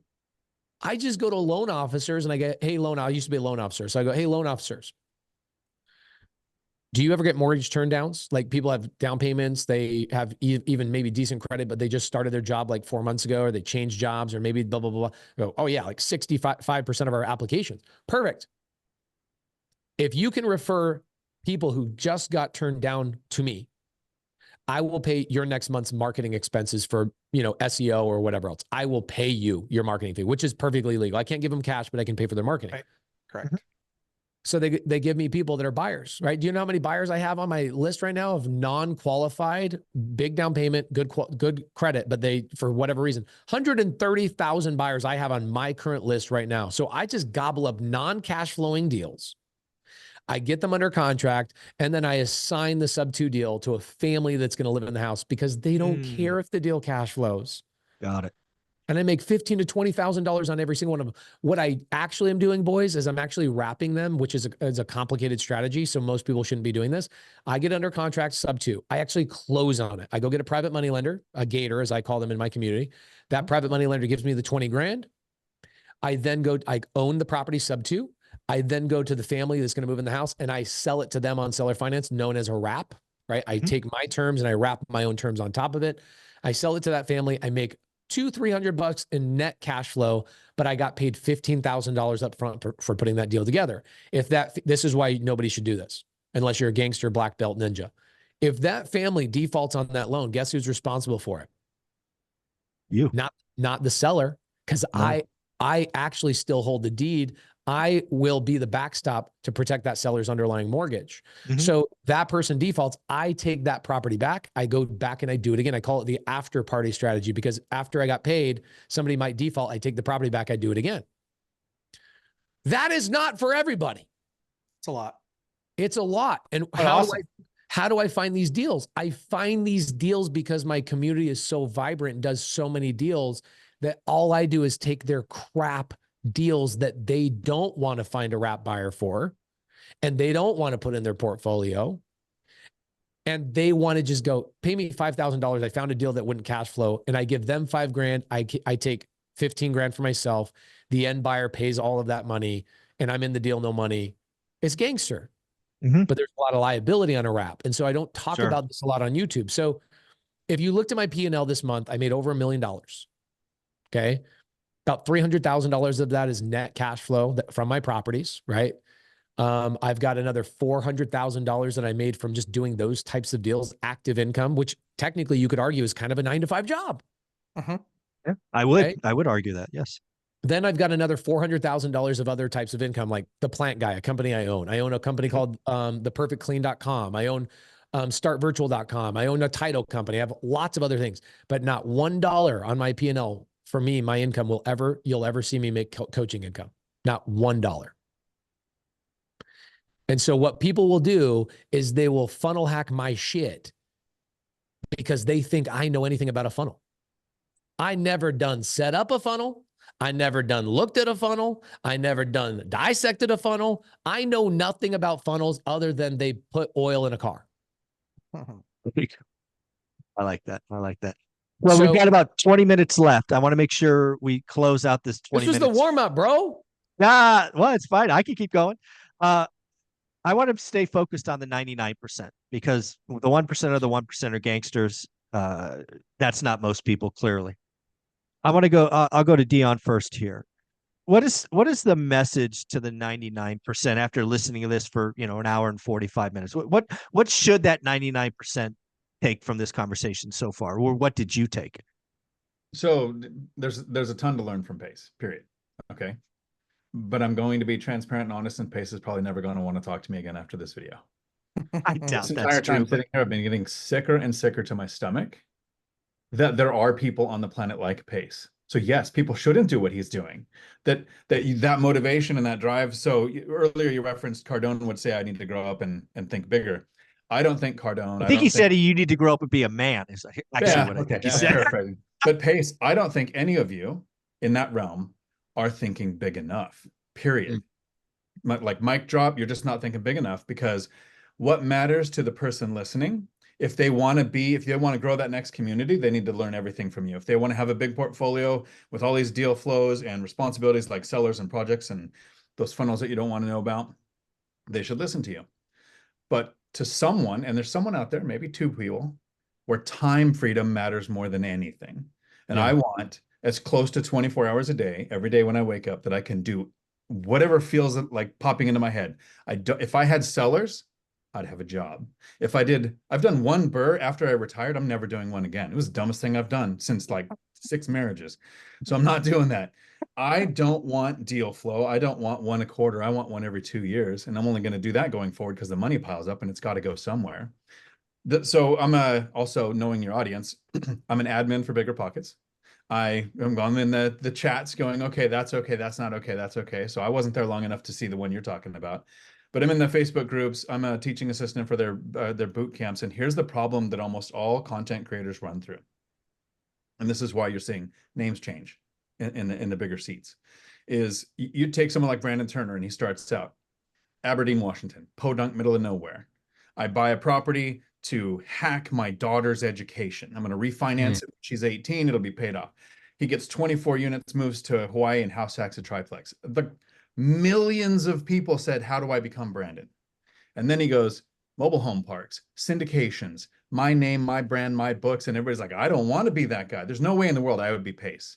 I feel really bad for Pace's assistant. Like just the level of work that you're doing is Oh, bro, I have 9 I assistants. I have 9. Right. Like, I don't not want just any. one. Like, Yeah. Not one. $500,000 in payroll every couple of weeks. I have 0. Like I write one check every couple of months for this stupid water department for one of my rentals that requires a check. Like this is the only time I'm touching pen to paper. But David Green, he's a cop. He goes, I can buy some rentals and be financially free. And everybody's like, well, how do you leave the 9 to 5? I want to be David Green. And then he's like, I'm going to own a lending company. I'm going to own a property management company. I'm going to do all this entrepreneurial stuff. And everybody sat back and said, I don't want to be those hosts. And so for the community of one rental at a time, I don't know if you realize how much your name comes up, Pace, because what Mike has done is he's put together people to go, if you want a large portfolio where you're managing all of the maintenance and you're sourcing the materials and everything, go watch Matt the Lumberjack Landlord. If you want to do this lazy small portfolio with just a few that set you free, here's Dion. If you want to invest at a distance, out of state, here's Millennial Mike, a cop doing this currently today. If you want subject to, like that comes up, you're the subject to guy. So this is the community that goes for these things that you're doing. And there's, creative finance and a bunch of other things that people would go to you for. But I don't want any of that. Like, I wasn't kidding, kind of sick to my stomach that going, oh my God, you have salespeople and a payroll. And I retired from a W-2. I was running a CDL school. We had 5 campuses. I had all these staff and all those same things to do to run a business. I bought a rental so I don't have to do that. It takes me 2 hours a month to self-manage 18 units and live in one that I house hack on purpose so I can spend 5 months in the winter in Thailand. There's someone on my property. I know if there's a leak, if there's a power outage, if there's an Amazon package that's delivered. Like I'm house hacking on purpose. You don't want to be me. I don't want to be you. And there's listeners who are going to listen to you, listen to me, listen to Matt, Zuber, and they're all going to take one little thing that goes together in their amalgamation of what they're doing that gets them their goal. Their goal might be this huge entrepreneurial thing where they're going to be the next Pace. It might be their life is free because of a small portfolio that they can now choose, what do I do? And that's my goal for this. And so the takeaway is, and you said it almost exactly how I've said it 1,000 times in my videos, there is no one right way to do this, but there is a one right way for you. Yes. And that's the whole thing, is no one should copy 100% of what I've done. I don't know that anyone could copy 100% of what you've done, Pace, right? No. Definitely can take notes on things you've said. Yeah. No. And improve my investing going forward. Yep. So Matt, like you guys know AJ Osborne? No. Oh my gosh, you guys know, he's so great. So he's self-storage guy, big self-storage guy. You should have, Zuber, I'll introduce him to you. He'd be a good person for you to interview. Thank you. Big self-storage guy. I want to stay so far away from self-storage because it's just not my lane, right? Like there's nowhere in my ecosphere that those deals pop up. And so I'm like, man, I'd like to learn that stuff. And so I'll be an LP in his deals. I'll invest in his deals because I'm like, I'm not going to learn self-storage. But I go and I'm hanging out with him at a mastermind the other day and he gives me one nugget, right? Like Dion, you just said something so good. Like we all take notes from each other. We all need each other. We all rely on each other for one thing or another. You find deals a certain way. I find deals for a certain way. And the way I look at that is I go, every single one of these deals starts out with something very significant, which is what? A seller who has motivation and typically has some sort of pain, whether you're buying it on the MLS or not. There's an underlying seller that has pain and motivation that your purchase solved their problem. And all we're trying to do is help as many sellers as humanly possible, right? We could be out selling soap and like MLM, like protein powders, not doing a net positive gain for everybody. But what is so cool is that even the way you buy through the MLS, you've helped a seller, whether you saw it or not. You've helped an agent feed their family. You've helped contractors feed their family. You've helped the title and escrow people feed their family. Everybody needs everybody. But I'm with AJ the other day and I'm like, Dion, I literally wrote down what you said. Like, I don't want to get any of you on me. I do this with AJ, but I'm like, I'm going to stay 10 feet away from you because when I'm at 9 feet, I get a little bit muddy, but give me the thing that is good for me 10 feet away from you. And he tells me how he's raising money for his big projects. And I'm like, that was the reason I flew 1,000 miles today, is to get that one nugget. And so guys, what Dion is saying is like, we can all take notes from each other We can all help each other. That's what this industry should be about. That's, again, like going back to my comment about David Green, like he has a responsibility. You're the biggest platform in the industry. You should like encourage collaboration, because that is how we all win. I need Deons in my life. I need lumberjacks that have big old freaking long beards. I need Matt. I need Michael. We all need each other. And I love that thing. I don't want to be too close to you because I'll get mud on me, but I also want to take notes from you and put them into my own world. And the way that people figure that out is they join a mentorship like your guys's, right? They join a community like yours and go, can you kind of chisel off some of the rough edges? Because I bet you most of what you guys are doing is help people identify their individual path. And Deon, to your point as well, is there one person in your life that has the identical business to you? And before you answer this question, is there anybody that you know that has an identical business to Michael Zuber? Same market, same zip code, same this, same that, same price points, same, time he was buying them. What about you, Matt? No. What's crazy to think about is that not one real estate investor's business is identical to another real estate investor's business. Totally agree. Crazy. Yeah. And as you're a new person, Deon, your thing is so good. There is one right way, but that is your right way, and you've got to figure that out. Love that. Well, Matt, let's bring up the same question for you. It's been a couple hours now. We're trying to help the 99%. What, sitting back, listening to all of this, what are a couple of takeaways that you've had or you'd want to, kind of elaborate on as we kind of wrap this up? I think it's really important to right size it.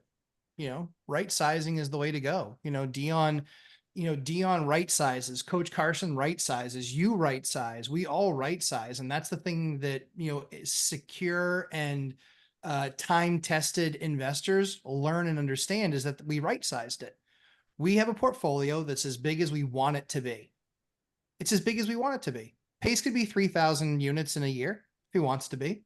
You could be 250 in a year. Deon could be 19 in a year if he wants to be, right? But that's the thing, is we all right-size it. So we right-size it. And that's, I think, the thing that most importantly people need to know is, what is that bullshit to money ratio? That's what matters. How much time do you want to invest in this thing to get the returns that you want? And Deon's plenty happy with his returns. You're plenty happy with your returns, and I'm happy with mine. And Pace is not happy with his, and they will continue to increase because he's broken like all of us are. He's just broken a different way. He's way broken. But the thing is like, I get it.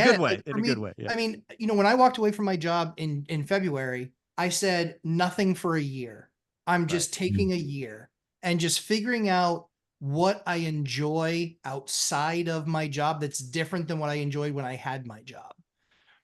And now it's just right sizing. It really is. It's a matter of, I got to spend all summer long with my kids in the pool every single day. And that's what I hope for everybody else, is that they get to the point where they can say, I love my job and I don't want to give up my job.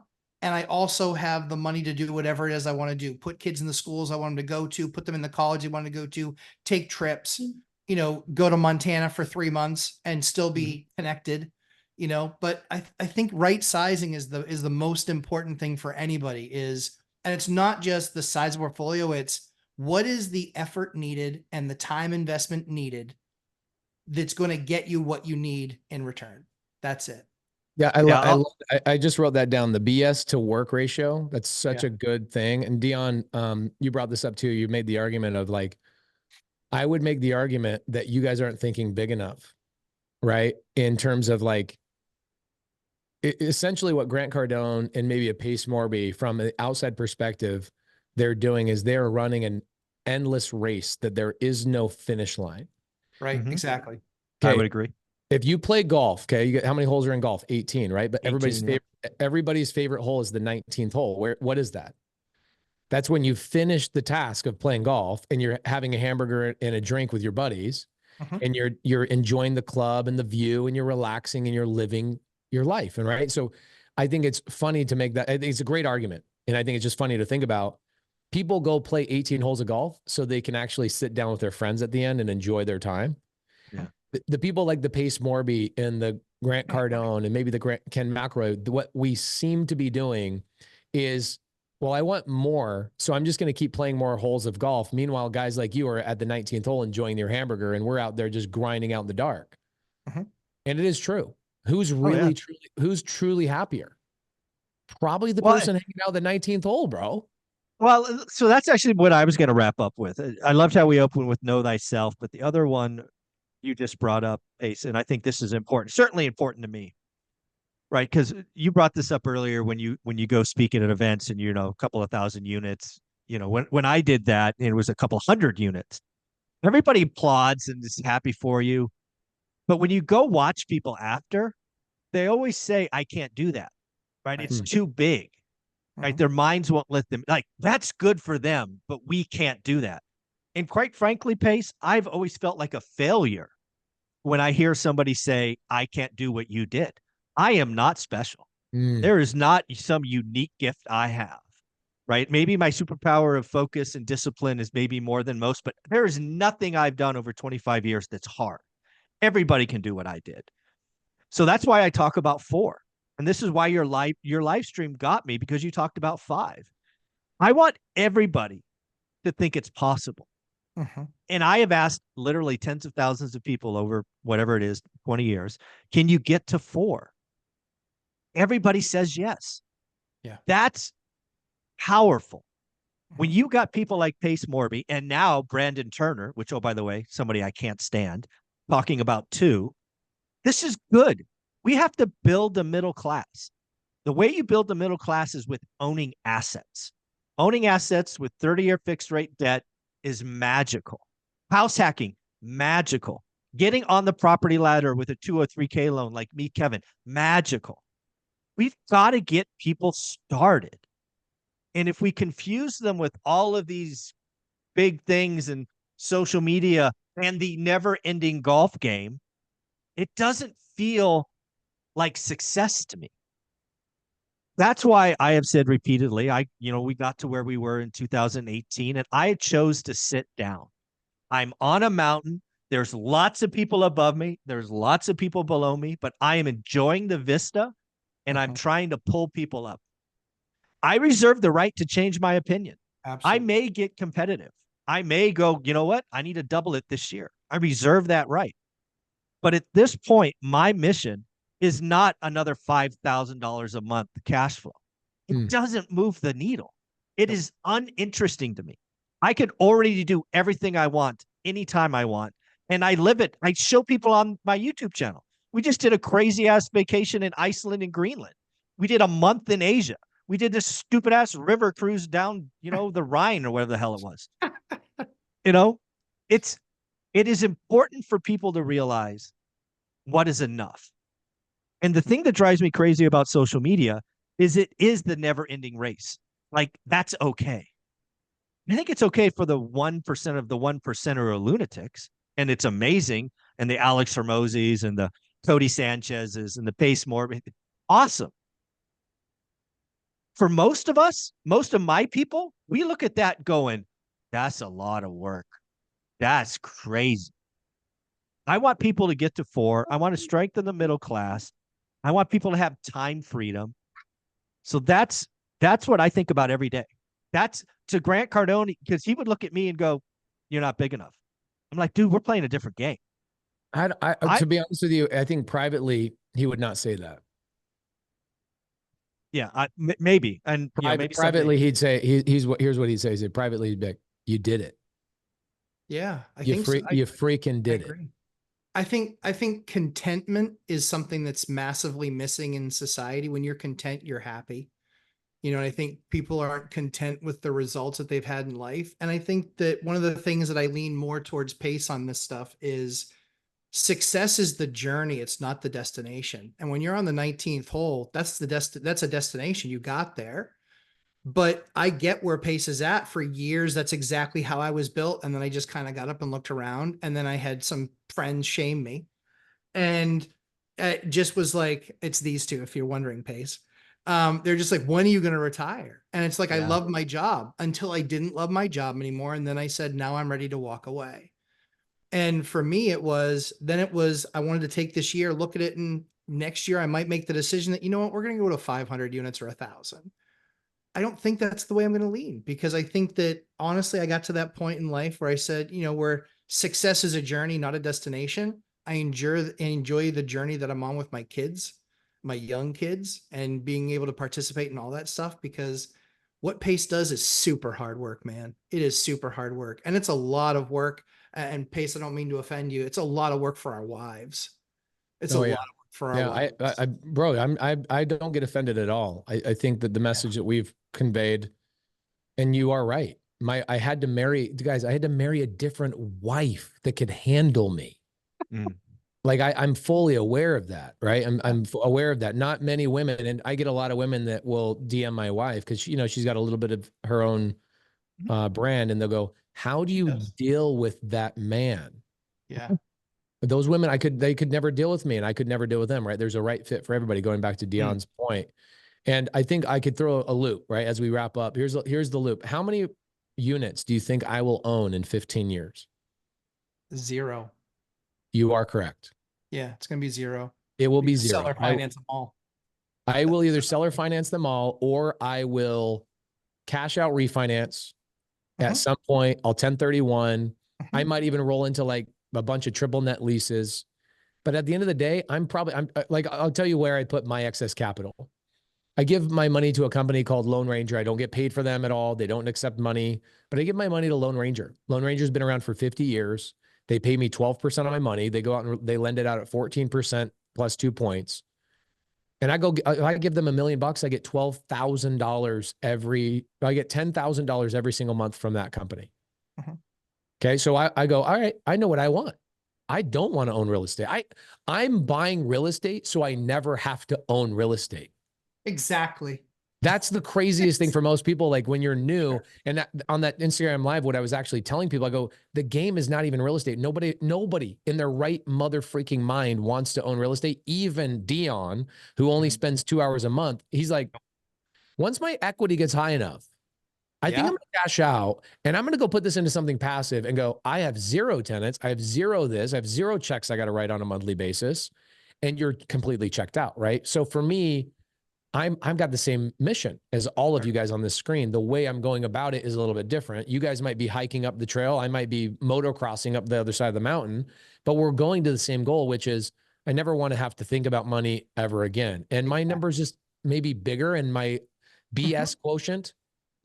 Such a great, I wrote that down, bro. I'm stealing that. I'll be like, Matt, the lumberjack freaking told me this. This is so good. My BS is I just accept more. Now, last thing I'll ask you guys, I know Michael's like, I got to go on with my day. If you had to trade one of these 2 things and only keep one, you give one away, you keep one. All the deals you've done, all the money you've made, all the economic, financial, fiscal success you've had, or the relationships, the resources, and the skill sets that you've acquired doing those deals, which one would you take? Definitely the skill set, relationships, and by far. Right, I'll even not only with all the assets, I'll give them all the money too, and I'll start from 0. 100%. Because 100%. now it's not going to take you 10 years. It's going to take you 10 months, right? Because you've changed as a human. So for me, I try and tell that to everybody, like, you're just going to become a different person. And Michael's 4 rentals is so good because at that point, right? Let's say they were hiking up a mountain. They get to the resting spot and they take a deep breath and they look around, they're enjoying the view and they go, do I want to keep going? Or am I happy here? Right. By the time you do 4 rentals, you might as well change your name and your blood type because you're not even the same person. That's right. Correct. And your goals, your aspirations, your ability, your confidence completely changed. And so I'm on the same page as Michael. I will shout this really, really loud. Michael is right. Go get 4 rentals. And after those 4 rentals, reset all your goals or don't. Right. Exactly. Pace, what's the difference between 4 and 40? Nothing. But system like, but that's the power. That's what they don't understand. Exactly. Because you got to get them from 0 to 4. Yes. 0 to 1's the hardest. You can go to 40. Exactly. Not a big deal. But if I go into an average audience and say, can you get to 40 units? Most people will shut down. Check out. Absolutely. It's daunting. Absolutely. That's why I texted you, Pace, when I heard you say 5. I'm like, yes, let's have the biggest voices out there. Give a number that 99% of people think is achievable and we could change lives. Yeah. That's what I'm trying for. And then I mean, if you get to 4 or you get to 5, dude, if you choose to sit down, yeah. or keep going. It's I mean, okay. pace is Barry Bonds, right? Yeah. Everybody wants to play baseball. Everybody wants to, and people want to know that they can make it and play the game. There's tons of guys who love their career who hit 235 and they got to play in the majors for 10 years. Yeah. And they're not in the Hall of Fame and they're not on every magazine cover. And that's good because they still got to play the game. And that's what mattered, because that money that they made playing the game for that 8 or 10 year period changed their lives completely. Yeah. I want to close with this thought. And this, I actually saw this on Instagram this morning. I forget who it was. I want to give him credit, but oh well. The game of Monopoly. I'm sure we've all played it, and we've probably all played it in the last 12 to 24 months. It's that game. It's really funny when I sit back and think about this, being Pace Morby, who's allergic to having a job, where Dion and I are like only have a job, and Matt's kind of splits the difference. Can you imagine playing Monopoly and going around the board and only collecting a paycheck? Oh, That's you can't win. nope. You just fundamentally can't win. If you want to be wealthy or rich or upper middle class, you've got to own assets. There is so much magic in that simple game of Monopoly. You got to find a buy box. You got to know your things, all of these things that we all talk about, but you've got to own assets. If all you have is a job, that's a single failure point, right? So again, all of us here are go-givers. We all are trying to help people. I agree with being positive. We're going to go around one more time for closing thoughts. We'll end with Pace. We'll start with Dion. Closing thoughts? So this is the way that I sum it up, because this is a video that I have coming out soon. It's what is success? And success to me, it actually comes down to one sentence. You can define success in one sentence. Success is the continuous realization of a dream. The problem is most people don't know what their dream is. When you're starting out, the dream is, I want a rental portfolio. Pace nailed it. I want a rental portfolio that provides something like massive equity that I can leave and go get dividend stocks with, or put it into work in triple net, or whatever you're going to do with that money. Is your dream to own real estate? Okay, know that. My dream was time freedom. So as long as I have time freedom, whether it's rentals that provide it, the equity from the rentals that provide it in some other format, as long as the time freedom is happening, to me, that's success. But each person's definition of their dream is going to be different. And until you know that dream, you won't even know what path to put your first step on. Matt, closing thoughts? Pace, thanks for coming and hanging out with us first. I think that people often wish for other people's lives. Like Pace was talking about jealousy. I think people often wish for other people's lives, and they have no idea that if they got in that other person's life, because they didn't take the journey on what it took to get there, they have no idea what it takes to live that life, and they would be miserable. And so I think everybody really needs to focus on right sizing what they want for themselves and for their families, and make sure that they're registering that BS to money ratio. That's the most important ratio you'll ever get in your life, because quitting my job and retiring and having the rental income to step into that I did allowed me to not think about a bill all summer long. It allowed me to be in the pool around my kids. It allowed me to start gymnastics and do all this other, not me, my kids. But it allowed me to do all of that stuff with them and be a great dad and a better husband. And after all, when you have family, that's what you're meant to be. You're meant to be those things.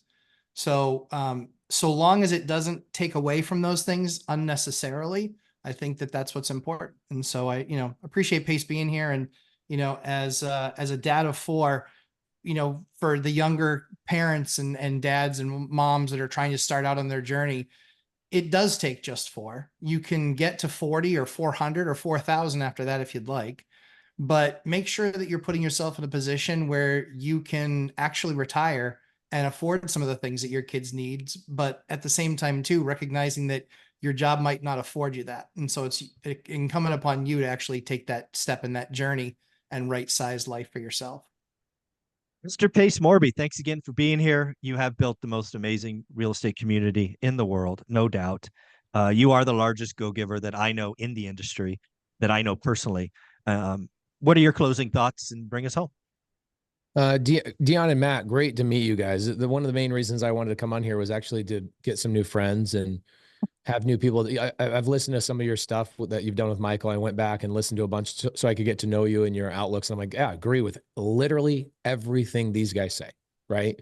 Just like I agree with David Green. Everything that comes out of David Green's mouth, I agree with. Brandon Turner, I agree with. AJ Osborne, I agree with. The problem is I can decipher what to listen to and what not to listen to. Kind of going back to what Dion was talking about earlier. It was like, I don't stand too close to me. I don't want you getting on me. And Dion, you brought something up. I'll tell a 30-second story. I go fishing with a guy out of Roseburg, Oregon, 4 years ago.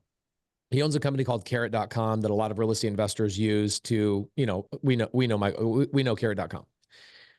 And unbelievable guy. Trevor Mock is his name. So shout out to him. And I'm on this river with him. We're casting and he's teaching me how to fly fish. I'm by no means a great fisherman. I just love to be out there with a buddy and, talking work while doing something fun.